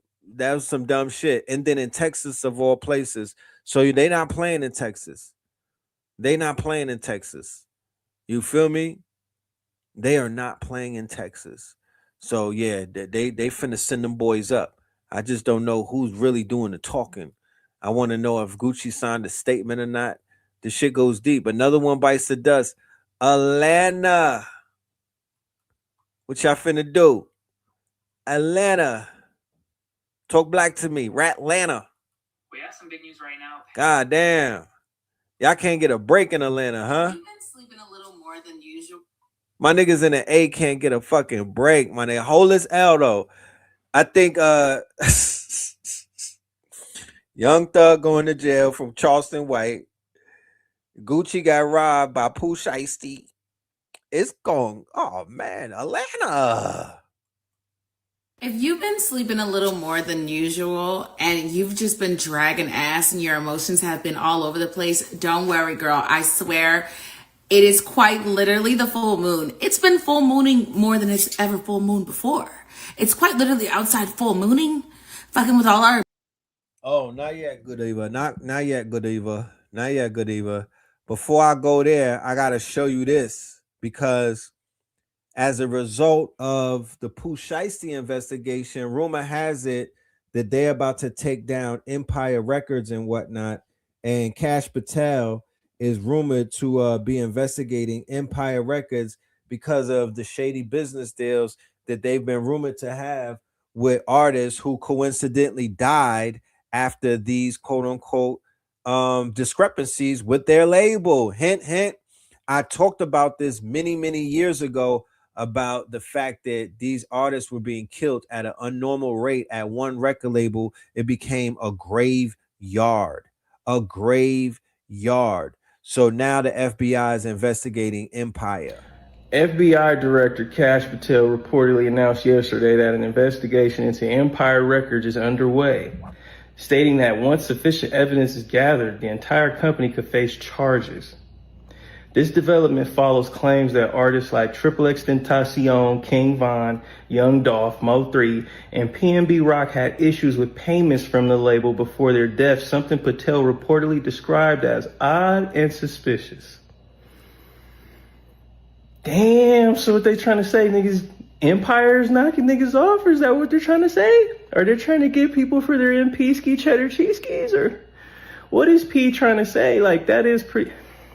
Bro, what am I even thinking? I know what he's doing. Bro, it's too many black people asking about them Epstein files. That's what it is. That's what he said. There's too many black people asking about these Epstein files. What do we got to do? I know how to distract these niggers. We'll talk about Empire checks and dead rappers. That'll get them. Nah, well, open up the rabbit hole. Go back down the rabbit hole that we're interested in, nigga. Release them Epstein files. That's what you need to worry about, P. Good looking, though. Nice try. Nice try. Anything to do but to release them goddamn files. They doing everything and anything. They started a whole entire war. They fired the goddamn district attorney, and they're gonna be, Pam Bondi is gonna get all of the blame. She's gonna get all of the blame. Yeah, she destroyed 3 million of those files. We had to fire her. She was drinking one night and just acted crazy. We'll deal with her, right? Yeah, man. But yeah, wait, hold on. Wait, what? I got an incoming call from Atlanta, from the trenches. What they want with me? Oh, they want to talk about Gucci real quick. Oh, they got to. Oh, okay. Hold on. Yo, Atlanta's tapping in, y'all. Hold on. I speak for all ATL niggas when I say we don't give a fuck about Pooh Shiesty, Rob, and Guwop. Don't nobody. We ain't gave a fuck about Guwop in the last couple years. Nobody give a fuck about Buddy. Buddy went against Atlanta and started signing niggas from out the city. We had faith in your pussy ass. Way from back in Sun Valley days. We thought you was gonna help us up out the war. You ain't got some more niggas from a whole nother side, and all them niggas done died and passed on, and the last one of the Mohegans robbed your pussy ass. I don't give a fuck about that, boy. Take him with you. God damn. What the hell? What the hell? It's crazy in these streets. Man. So yeah, Pooh Shiesty about to be a terror inside of the feds right now. You know what I'm talking about? It's gonna be up and crazy.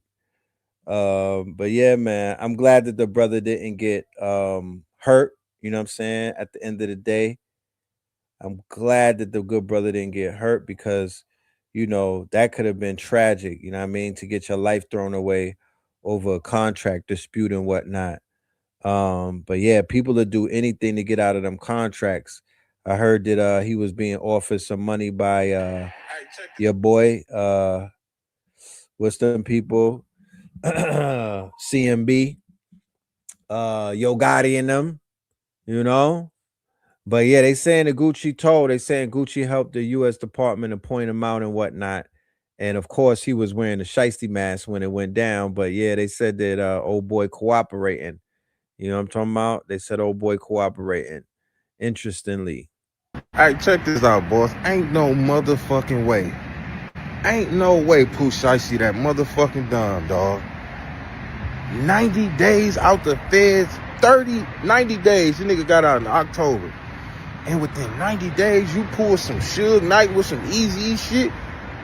You know that didn't go well for Suge back then, and there wasn't no cameras. So it was just stories of niggas making Eazy sign Dre up. I was like, what type of shit you on? And I know a lot of niggas like, man, Gucci told, Gucci shouldn't have. You damn near forced the nigga hand. Gucci got a motherfucking FBI as his security. You think Gucci told? Nigga, what about his security? What about the niggas who was with him?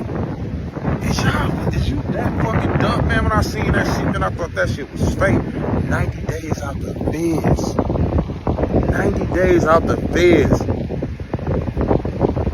You big dirty heart. Hey, this should be a lesson to you young niggas, man. You niggas gotta understand, bro. This shit is not what y'all think it is. All this street shit you niggas be trying to represent and idolize. Look at this shit. This goofiest shit ever, my nigga. I don't even know what the fuck to say. I just seen all the details. Man, that nigga, man, they finna.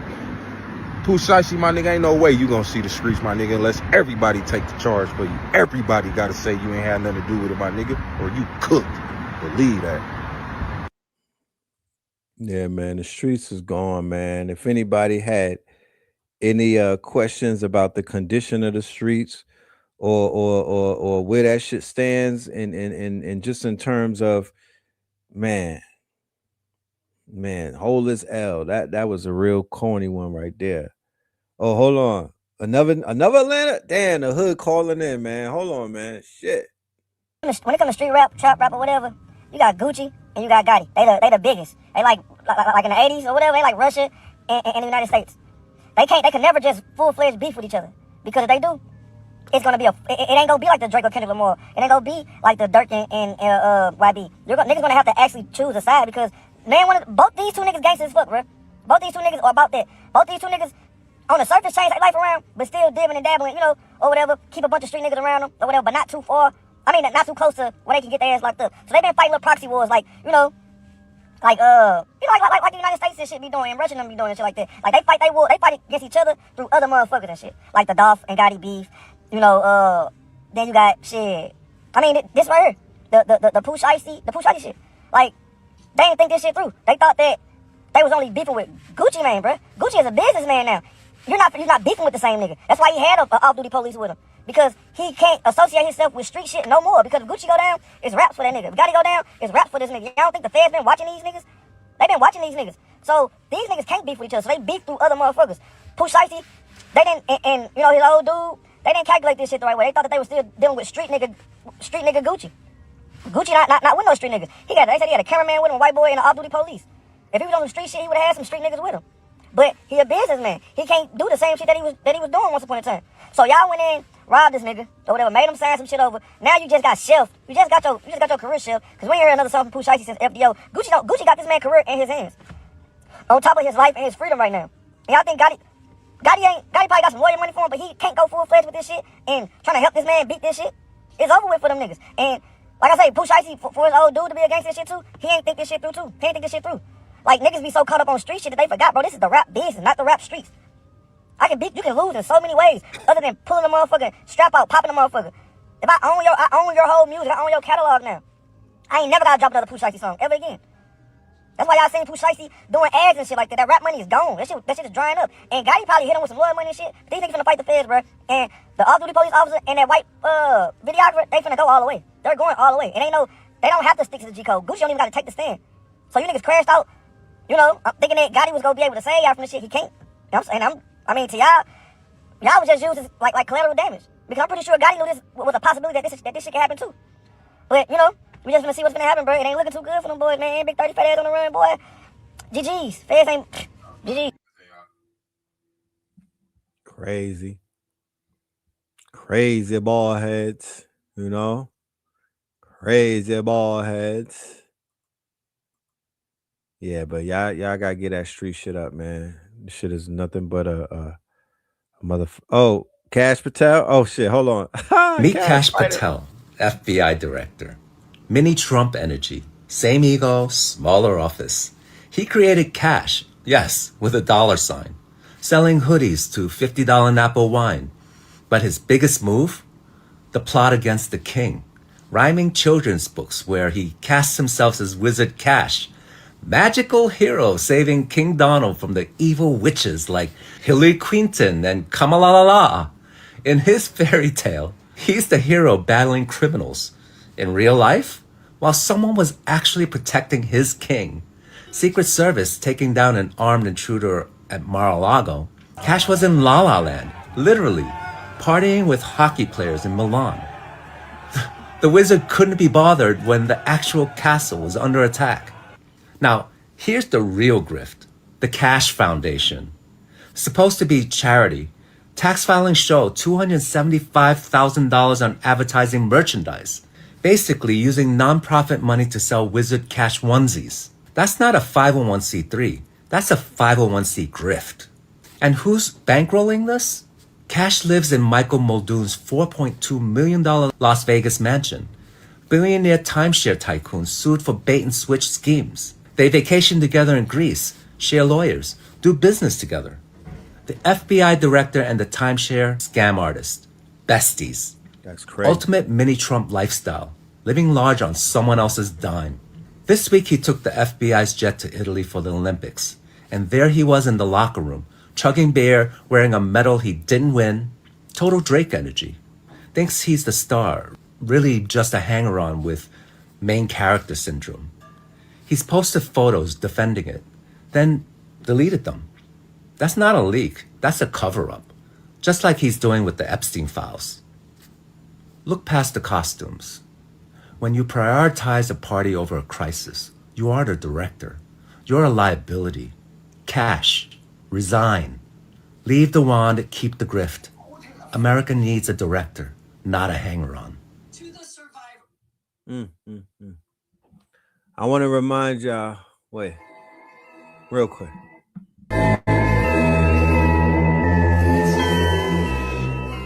Ambrosia is when you take blood from young mammals, give it to older mammals, and they get a huge benefit, okay? And The rich technocrats are now setting up a company called Ambrosia where they pay $8,000 for pints of blood from young people to old. Where did this come from the literature that you guys may have come across it? The parabiosis studies with mice. What did they do? They rerouted their circulatory systems from a young mouse to an old mouse and found out that the old mouse got younger. And that's where it originally began. But who do you need to know where all this stuff came from? This comes from the Methuselah Foundation. This is all the tech bros that are tied to the PayPal mafia, even some of the guys that are tied to the beginnings of Bitcoin, but clearly all the guys involved in Palantir. So they begin to know that blood's a really big part of the story. And I know that. Understand why they cannot really expose what's going on with these files. Understand why so many distractions are taking place. Understand what the ulterior motives of this administration, but not this administration, the billionaires who back the administration, the techno bros and whatnot, the technocracy, the real players behind the scene, okay, and how they are attempting to play out this Promethean myth of cheating death and whatnot. You know, look maxing, the clavicular stuff, right? How you could be young forever. This obsession with this recessive that they have because they know that their time is up, that they are doing what? Trying to play God in order to stay here, but their time is up. Blood's a big part of the story for regenerating bone.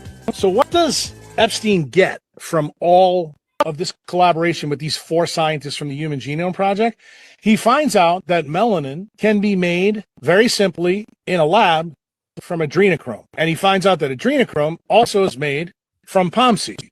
Palm seed, as you guys know, has 11 different chemicals or peptides associated, but one of them has to be ACTH. That's tied to both cortisol and the ability to make adrenochrome. Adrenochrome is made from phenolic compound. They were trying to create adrenochrome to regenerate people. And that is why Becker gets canceled and how all this stuff is tied together. Epstein files, Jeffrey was emailing American biologist Robert Trivers about pushing transgenderism on children as young as 3 years old. Here's a full email, but when I say that these elites are using ancient mystical principles to control the population, I'm not pulling it out of my butt. Not to mention the Rockefellers funded the Kinsey reports, which planted the seed for the whole gender spectrum ideology back in 1941. For those that study the middle path and magic, we know that the ancients have stated how the principle of gender is divine design and the batteries behind the creation of reality. When you corrupt the relationship between masculine and feminine energies within an individual, you affect their ability to create reality. If you destabilize people's identity, which is their masculine energy, they become directionless, losing order and becoming consumed by emotions, which makes them easier to control. Confused men and women cannot lead and do not resist. They know the easiest way to control humans is through emotions. You make movements such as the LGBTQ, you make it wrong to not support them by labeling those who call it out transphobic, alienating them from society, so even when the wolf in sheep's clothing is exposed, they'll still defend it and come at your neck for speaking up. Testosterone levels have dropped immensely because men are being pumped with estrogen, chemically altered with atrazine in their food, and psychologically brainwashed them to be more feminine through the media. Teenage girls wanting to turn non-binary or trans has skyrocketed since 2020. And in this email, you can see that they were behind that as well. It wasn't a coincidence, this was all by design. This part of the older files by Epstein was a mathematician. And you can see over here that he was working with altering human DNA. In epigenetics, we can see how genes directly affect how humans act and create reality. This man was literally studying the expression of genes across the quantum field and higher dimensions. You can see his goal was to manipulate the evolution of humankind by manipulating the sequences of their DNA. You can also see his involvement with the pandemic, which we know that vaccine had a lot of side effects genetically. But what better way to successfully cover this up than to manipulate people into defending the effects of your work? But when I pointed all of this out to the public, I got called transphobic, a conspiracy theorist, a bigot, insensitive. So the lesson here is to be a critical thinker and not be afraid to speak up because you don't want to hurt people's feelings. That is exactly how they get you. Major news right now, Donald Trump is preparing to try to switch the United States economy to a war-type economy heading into 2027. According to Bloomberg, Trump is going to try to seek rapidly increases in spending on defense and on the Pentagon and on the military and on war, while rapidly decreasing the amount the United States spends on healthcare and other domestic projects. The way he's going to frame paying for the massive defense buildup is by cutting domestic agencies, cutting healthcare entitlements, cutting other programs. Trump says he's going to be seeking more than $1 trillion, $1.5 trillion to fund this war-type economy. And while Trump claims that the war in Iran is ending and that conflicts in Venezuela are ending and all this stuff, but it doesn't appear that way in how he is acting when it comes to spending. So we'll see what happens next. Follow along for more. Like, it has never, because I have some thoughts, and it's gonna be longer than the 20-minute video, and you guys know I can talk your head off, okay? It's gonna be longer. But just to go ahead and sum this up, breaking news that is indeed breaking. If you did read this, it's important to understand. Well, first of all, I want y'all to read this, and then, I'll circle back with that video, okay? Because I'm going to give you a just quick synopsis. Long story short, like, they reiterated the same things that I said in the previous video. If you don't give a damn, we don't give a fuck. We never was out here on that type of time. But since America was on that type of time, we had no other choice but to stay 10 toes deep, loyal to the motherfucking soil. You understand what I'm saying? We standing 10 toes about it. Ain't no bitch in my heart. Ain't no pussy in my soul. You understand what I'm saying? I'm going to defend mine. I'm going to defend mine. And that's just what it is. That's just what it is. Since you want to blow up our universities, we're going to blow your shit up. And you just going to have to understand that. You understand what I'm saying? And if you out here talking all that gangster shit, you gonna have to be about it. You gonna have to pull the fuck up, okay? You gonna have to get your ass out there, and you gonna have to swim. Or guess what? You be on the motherfucking drizzle. And if you don't like it, teach your niggas how to squabble next time. I don't know what the fuck to tell you. That's basically what this whole letter says. But we're gonna break it down together because I really want y'all to really understand a few things, and a few things that really tie into it. But since the full moon started full mooning in the middle of all of this coming out, I thought it was also important to understand that while Benjamin Netanyahu, in the midst of the talks that they begged for, might I add, decided to then, blow up the house of the Iranian foreign minister that was basically there to do said negotiations. Now, if you guys don't remember, we talked about it in a previous video where Iran had already let it be known, like, I ain't got two nickels to rub together when it comes to that dookie booty, dookie diaper, dookie head ass wig that y'all call a president. I don't have shit to say to that bitch, okay? Tell him to stay over there in the Big Apple where the fuck he belong at instead of fuck from around these parts. You understand? Don't come around here and don't call my motherfucking phone unless y'all serious about really having a negotiation. And if you are, send JD Vance, okay? Well, and it was the eyeline video. They did send JD Vance. And while America claims that they had no idea that Israel was going to attack the location in which they were having a negotiation with through intermediaries, the foreign minister's wife was unfortunately martyred as a result of his home being targeted in the midst of all of this taking place. And my question is what the fuck was the point of that shit? Like, did that solve your problems? No. It didn't even make them feel better. They just are bloodthirsty and weird. They're bloodthirsty and weird. And the worst part about it is this man didn't even have time to breathe. He had to go do an interview literally as they were cleaning up his home and everything. He had to go do a live interview. In the midst of all of this shit happening, he never had a second to even so much as grieve. Bloodthirsty, vampire, demons. I don't have any words for them because they're definitely not of this planet. And there's nobody that can convince me that. Some good news though. You may have seen this video floating around. It's AI. It's AI, girl. It's AI. But it does perfectly paint a clear picture of what's truly going on the ground over there in Tel Aviv, because again, they are saying on Israeli Channel News 13 that every time Iran ups the ante, the next strike that they do after that, or if they, blow up another school in Iran keeps upping the ante, and they're currently suspecting that Iran and Hezbollah are both testing new missiles on Israel, in which I said, that's what the fuck y'all get. Wasn't y'all just doing the exact same shit in Lebanon and Palestine? Now all of a sudden it's an issue? Nah, you be all right.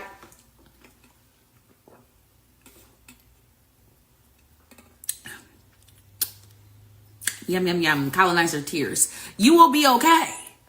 You will probably live. I don't know. Why didn't you leave? Isn't that what y'all told the Palestinians? Isn't it being argued right now as we speak?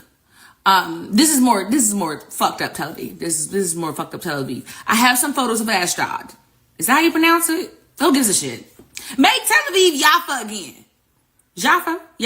With a J. I believe it's Jaffa. Make it Jaffa again. This is exactly what was written on the side of that missile when it was fucking Tel Aviv up. Yeah, they out there redecorating everything, rearranging Israeli membranes in real time. And I am here for it because, isn't it being argued at the set as we speak that it's okay to kill Palestinian children as long as it helps meet the goals? So the same can be said for what is happening to you guys. The same can be said about the hundreds of thousands of soldiers and Israelis that have all been wounded and killed as a result of the war that you begged for and that you started. The same could be said about you guys, because if you are of this planet, that means that you are of a shared consciousness, right? And if we all are in the exact same energetic field, i.e. the same atmosphere and on the same floating rock, what you put out into this universe is sure to come back to you. So if that is the truth, what you're putting out there, you should be okay with it coming back to you. Either way, girl out, we're okay with it. We are all okay with it. Raise your hand in the comments if you're okay with it. I don't know, girl. I'm okay with it. I'm all right. It sounds like that karma. It spun the block, bent the fuck out the block like a boomerang. Like your daddy's headline. That's what it's giving. Karma Brown came up and snatched your imperialistic ego like a thief in a motherfucking night. All that white privilege and them white privilege cards, they were declined. And speaking of white privilege cards being declined, God is in the neighborhood.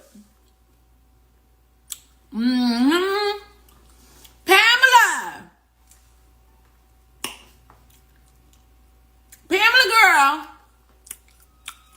I fired your ass. He said you're fired.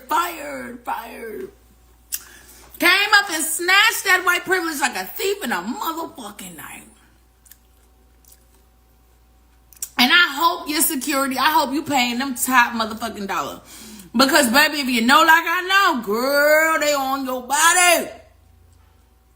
Epstein Island's victims, girl, they're going to be waiting for your ass at the door. Believe that shit. You didn't see their faces.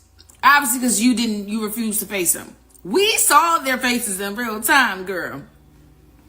And if looks could kill, baby, they would have been jumping your ass right there in that courtroom. You understand what I'm saying? They would have been playing hopscotch, double dutch all across your dome, bitch. You better make sure that security is tight. I'm talking tighter than Fort fucking Knox, bitch, because girl, I can feel the steam coming up off of them, and rightfully so, because word on the curb is you yourself is one of their victims, and you even helped bury their stories. So I'm not mad at them. I didn't wish that it would happen, but it still happened. You know what I'm saying? That's why I said God is in the neighborhood.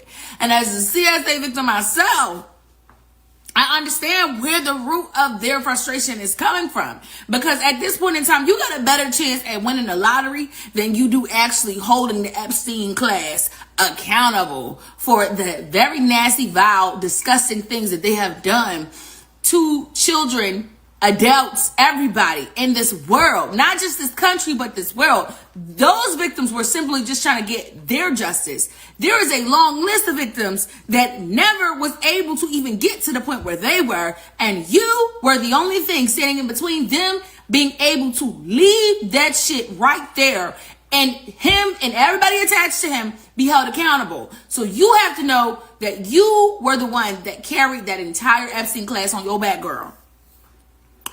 and they just fired you. You were the only thing standing in the way. So I wouldn't be upset if they did jump the shit out you.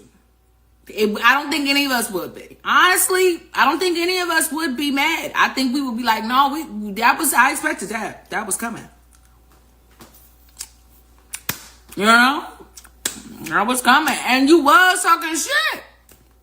You was talking shit the whole time. So it's kind of like, you know what I'm saying? Like, anywho,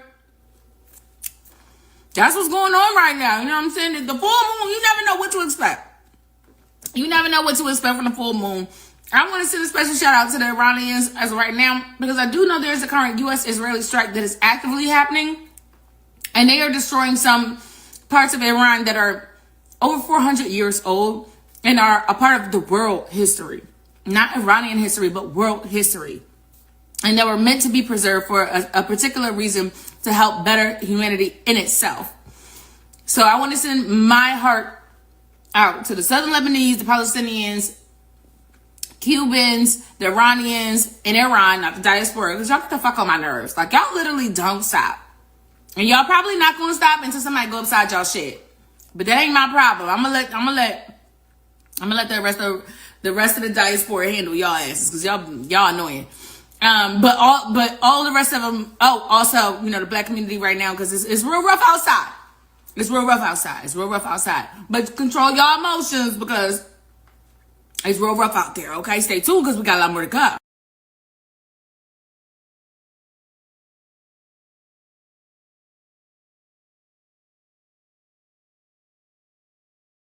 Real quick, I want to show you what it is that she's talking about with some of these places that are being destroyed that were designated like, you know, heritage type of spots and all of that. You know what I mean? These are basically like landmarks and shit.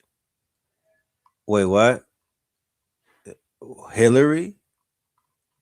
As in Clinton? She got something that she wants to say? Oh shit. Hold on, y'all. Hillary is here. Oh, fucking Hillary. Noodles with no packet. Cereal with the canned milk. The powder milk. No milk. Waffles, no syrup. Jelly. I ate noodles with no packet. Cereal with the canned milk. The powder milk. No milk. Waffles, no syrup. Jelly. No jelly, nothing. Nothing. Yeah, that was Hillary pulling up. She just want to remind y'all about the struggle. You know what I'm saying? Y'all out here thinking shit sweet and everything, but it's not. Okay. You know, ain't shit sweet. Things we had to do to get here. No merc. No merc. Let me see.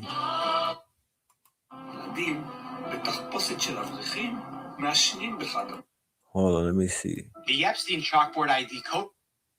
So apparently, the United States. Damn.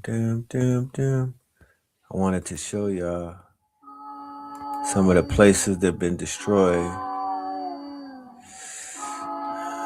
But let me see. Got so many damn videos. I don't know. Hold on real quick. We're gonna cook Pam real one. Pam, hold on. Come through. When is the first April Fool's speech by? Nah, not that one. You got something on Pam, right, son? You was talking to me about Pam earlier. Let's see what we got. To the survivors. This was what Pam was talking about. To the survivors in the room, if you are willing, please stand. And if you are willing, please raise your hands if you have still not been able to meet with this Department of Justice. Please know for the record that every single survivor has raised their hand. Attorney General Bondi, you apologized to the survivors in your opening statement for what they went through at the hands of Jeffrey Epstein. Will you turn to them now and apologize for what your Department of Justice has put them through with the absolutely unacceptable release of the Epstein files and their information? She wouldn't even look at them. She wouldn't even look at them. This is literally the district attorney, ladies and gentlemen. She wouldn't even look at them. Bites the dust, Pam on her knees, Bondi, fired. Might play my saxophones, man. Wicked Witch of the West is gone. Staying true to her nickname, was begging Donnie T, please don't fire me, please. Right before his speech about nothing to Iran, he said, nah, you fucked up. You're not defending pedophiles well enough for me. And what that means, you're done. Maybe she's gonna be special envoy of Mordor, who knows? But she's no longer AG.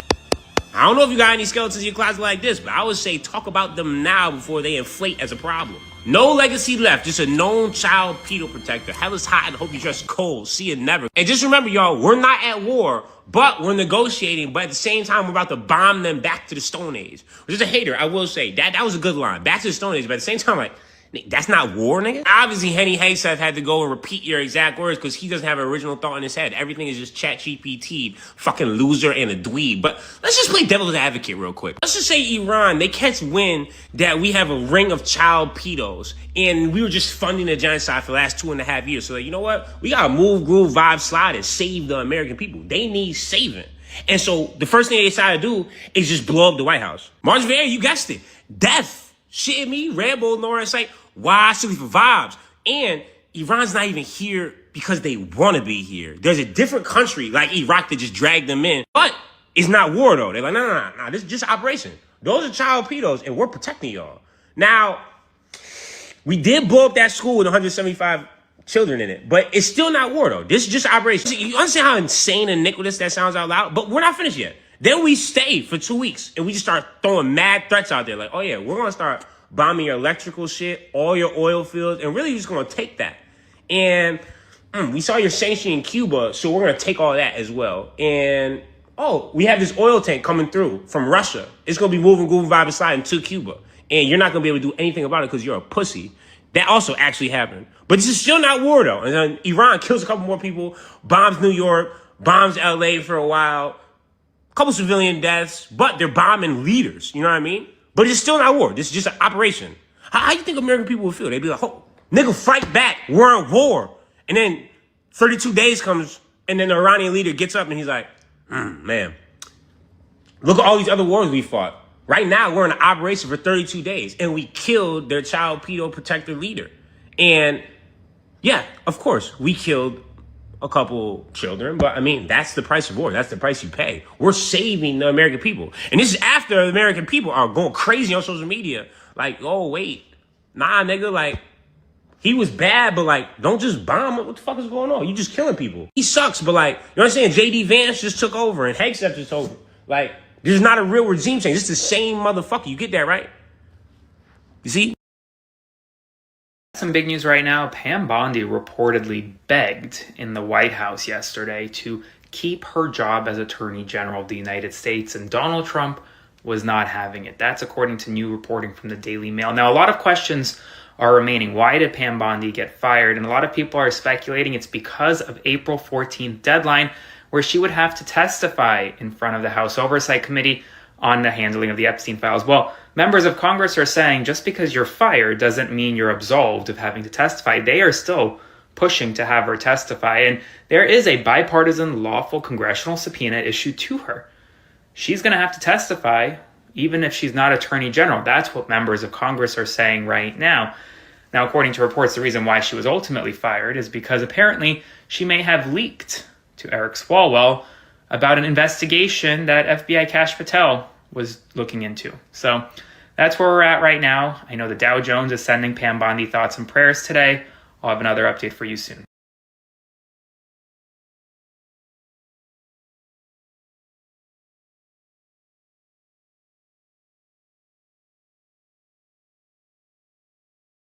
The Dow is over $50,000. I don't know why you're laughing. You're a great stock trader, as I hear, Raskin.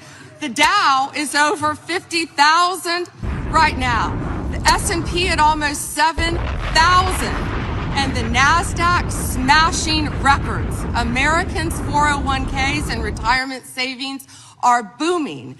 That's what we should be talking about. We should be talking about making Americans safe. We should be talking about, what does the Dow have to do with anything? That's what they just asked. Are you kidding? Mr. Jordan, Mr. Jordan. Committee will be in order. Mr. Jordan, am I going to get an extra 45 seconds added to my time? The committee will be in order. The time belongs to the gentleman from Texas. Ms. Bondi, the Attorney General can respond. Thank you. The Dow has shattered 50,000 for the first time. This is crazy. They said it couldn't be done in 4 years, yet President Trump has done it in 1 year. They're supposed to lock her goofy ass right there. She's supposed to get locked up right there. So for any women out there, this is for you mayonnaise. I would like to call y'all are mayonnaise grenades. Y'all are the version of, they said that the Ayatollah Khomeini and them introduced suicide bombers, right? The Iranian supreme leader. But nobody talks about the suicide bombers in white America, and that's white women. Y'all are the grenades of white America, because don't think that Pam Bondi did not notice she was about to be sacrificed. Don't think that broad did not go up there and say that crazy dumb shit, not realizing she gonna get locked up for that one day. She did all of that because these are the grenades of white fragility. You know what I mean? They'll blow themselves up. They'll die on that hill. Don't ever get it fucked up and think that nobody's being sacrificed. Once again, that's that programming of women's suffrage and all of that. Get that shit out of your wigs. That's all of that Gloria Steinem, damsel in distress. That shit is a farce. That's how they put knives in your back. You got your throat slit through centuries believing in these goddamn women and whatnot, falling victim to these quote-unquote damsels in distress, these Pam Bondis who are literally like Cersei from Games of Thrones. She don't got no heart. She don't have no soul. She's in a file. She was on the Epstein Island. So she's protecting her handlers, not just her handlers. She's protecting her daddy in them. It's definitely all a script. They're laughing. She got, look at her nose. This one right here. I don't even know how she could fit anything up them nostrils, but she's somewhere with the nigga, with Christy Knowles' husband, and he's rubbing on his fake boobs and whatnot, and she's sniffing lines, and they just laughing at this whole shit, probably with Epstein on a goddamn, on a Zoom screen. Don't fall victim to none of the stupid shenanigans. You know what I'm talking about? It's bad theater at that. If you've been sleeping a little more, It's bad theater at that. It's not even good theater at this point.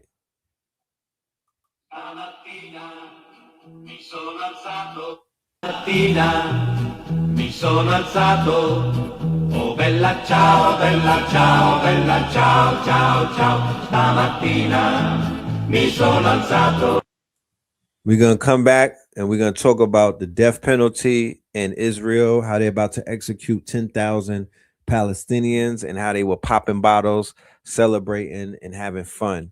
These people's fangs are all the way out, ladies and gentlemen. You've been warned. Don't ever say that we didn't warn you, but we letting you know what it is and what it's not, and you know what it's not. So with that being said, ladies and gentlemen, we're going to conclude this episode and whatnot. I want to say thank you all for your time. Thank you all for your attention. Don't forget that we have on Saturday a free workshop at 8 p.m. It is entitled The 10 Claw Commandments. Rest in piss Hollywood. Yes, rest in piss, Hollywood. It's over for y'all. You know what I'm talking about? It's over for y'all. Your days have come to a close, and we here to collect. All right. The 4-4 masterclass, 10 claw commandments. This is going to be one for the record books. Make sure y'all tapped in and whatnot. You could scan the QR code and you could go and register. It's for free. So take advantage of it. Okay. I'm giving it. This is a give back to the people on 4-4. So I could be tapped into the 4-4 energy. Shout out to Blue Pillar. He is going to address everybody about his presentation and when that's coming and whatnot. Salute to Blue. You should see us before Saturday. With that being said, let me go ahead to my sponsors. Y'all saw when they said Iran said pay us in crypto, right? You saw when Iran said y'all could come through the Strait of Hormuz, but you got to pay us in crypto. Diamonds is dancing like they offering discos. You know what I mean? So we've successfully ventured into a crypto heavy economy. The shift is here. Oh, before I forget, we had brother Heyru on the show Wednesday. We started our Wealthy Wednesday show. It came on 9 a.m. We doing Mondays for health, Wednesdays for wealth. All right. It's brother Heyru and my good brother from Alabama, brother Anthony, and his radio station, Sankofa Revolutionary Radio. We have joined forces and platforms and networks, and we're going to be bringing you Wealthy Wednesdays and Healthy Mondays. I mean, 9 a.m. on the wake up. On the wake up, right here live on YouTube. You get to tap in for an hour or hour and a half. You can also ask questions, but go and look at the episode that we just did. It's in the archives. He was dropping big jewels on the finances, and he was able to show off his charts and how much money he's been making over the past few weeks by being an educated trader. So with that being said, I'm going to take us out with the sponsors, V-Cell CMOS. Make sure y'all get y'all CMOS. Make sure you get healthy. The sun is out. Spring is here. The vitamin D, the zinc, the magnesium, all of these things are very much needed right now. So make sure you're not malnourished and dehydrated and you start feeding your cells.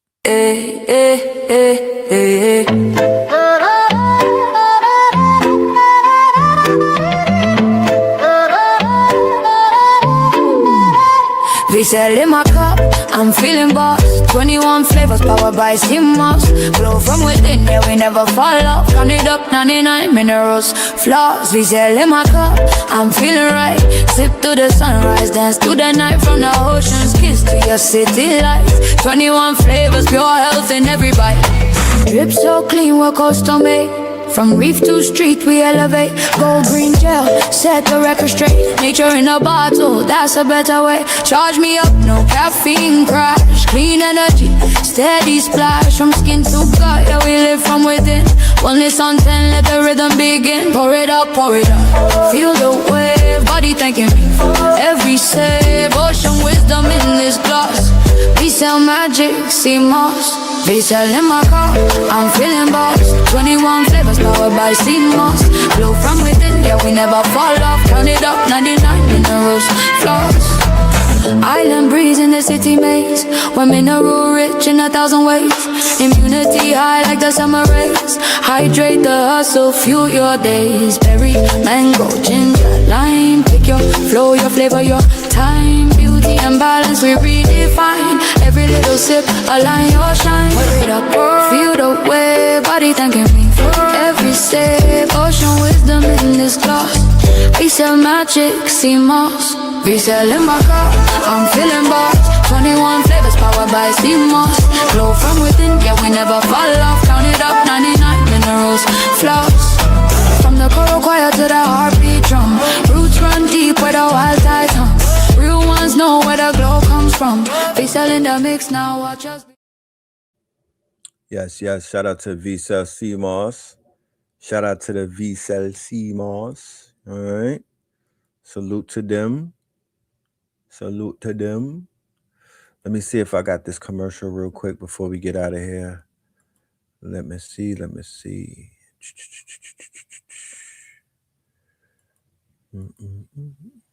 Okay.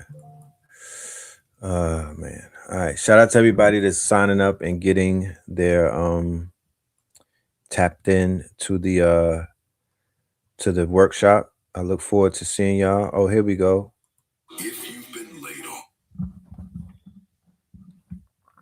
Here we go. Here we go. This one right here, ladies and gentlemen. This is for everybody in the building. Okay. So you know what this 72 hours things is about? This will break it down right here.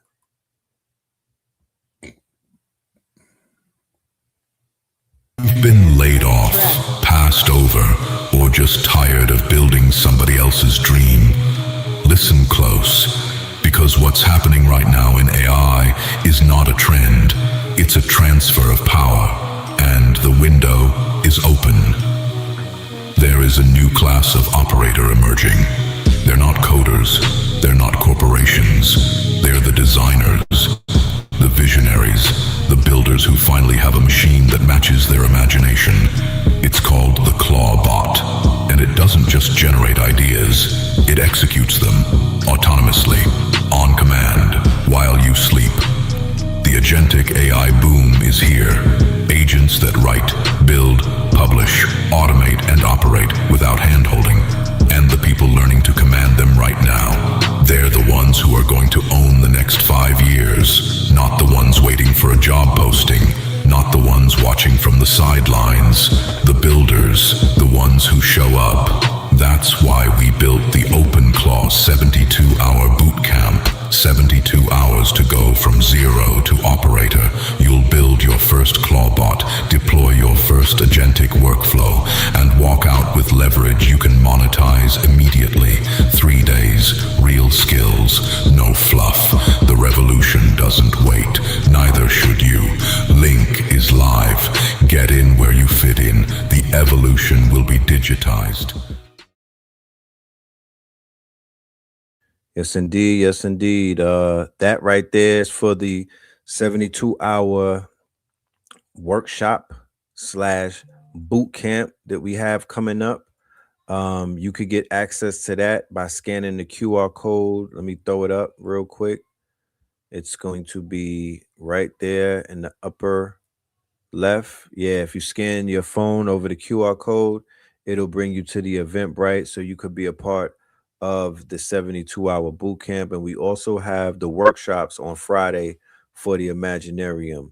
Shout out to all of the Imaginarium students and whatnot. We have been locked in for damn near 9 weeks. We are on session number 9, I believe, coming up this Friday.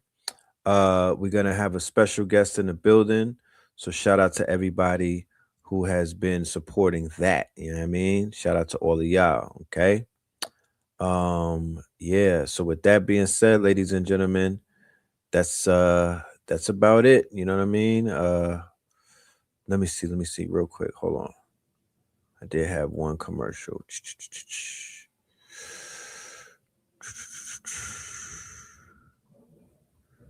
All right. The age of the director. Oh, here it goes.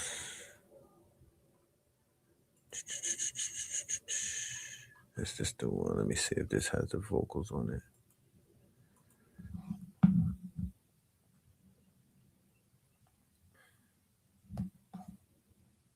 Okay. So yes, the Imaginarium workshop, ladies and gentlemen, that is going to be on Friday, all Fridays at 8 p.m. It's about 8 to 12 and whatnot. We are on session number 10. We will teach you how to create either comics, cartoons, mini films, animations, video games, toys, you name it. Inside of the Imaginarium, we literally could build anything that we put our minds to. We show you the tools to use. We're teaching you how to utilize Claude Code. We're teaching you how to utilize Manus AI, Kimmy Claw. We bringing people together to form conglomerates and groups called pods. We are shipping tools. We are making things over here. All right. We're really building things. We're launching things. We're going to have a whole demonstration at the end of the 90 days when we go public. So with that being said, ladies and gentlemen, I look forward to seeing y'all in the building. Thank you all for pulling up and enjoying and spending this time and locking in with us. Peace, love, and light. Let me throw one more thing up there, and that would be the Cash App. And that is for anybody that wants to show some love and show some support for the channel, okay? And to leave a tip after we get this food for thought, you know what I mean? I appreciate everybody's support, and it's your support and it's your encouragement that keeps this thing moving. It keeps this train moving. It keeps the gears on the engine oiled. All right. So know that you play a part in this operation. And with that being said, peace, love, and light. We're going to end on Pay Us in Crypto. We'll see y'all on the Get Back. Pay us in crypto. Diamonds is dancing like they up in disco. You niggas in fist pump, you stay up and dip low. You niggas stay up and get low. Heard you way up in Frisco, and you say what the heck so. Every player gets snipped nose. Acting gay up in Cisco. Might take the day off and play up at Mistos, causing chaos and play up Calypso. I pause in kitchens and caused addictions. I pause prescriptions and cause inflictions.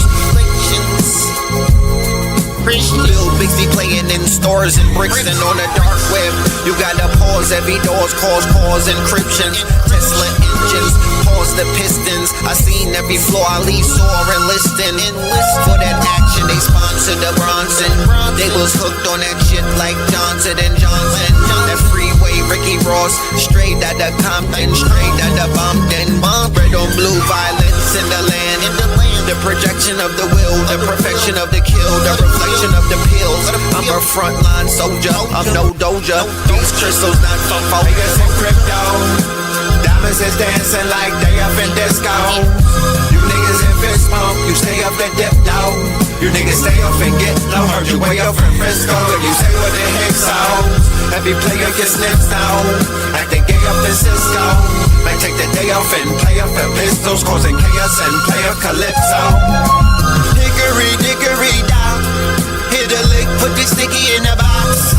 When the blicky get hot. Lick off a shot. Heavy in the pedal, we slip off a knot. Heavy in the ghetto, they crib walk a lot.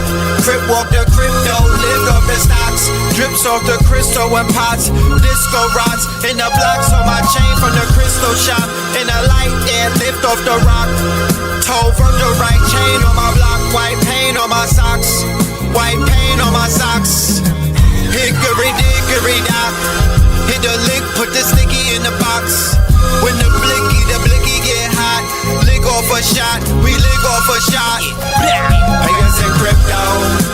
Diamonds is dancing like they up in disco. You niggas in fist pump, you stay up and dip low. You niggas stay up and get low. Heard you way up in Frisco, and you say what the heck so. Every player gets snipped now. Acting gay up in Cisco.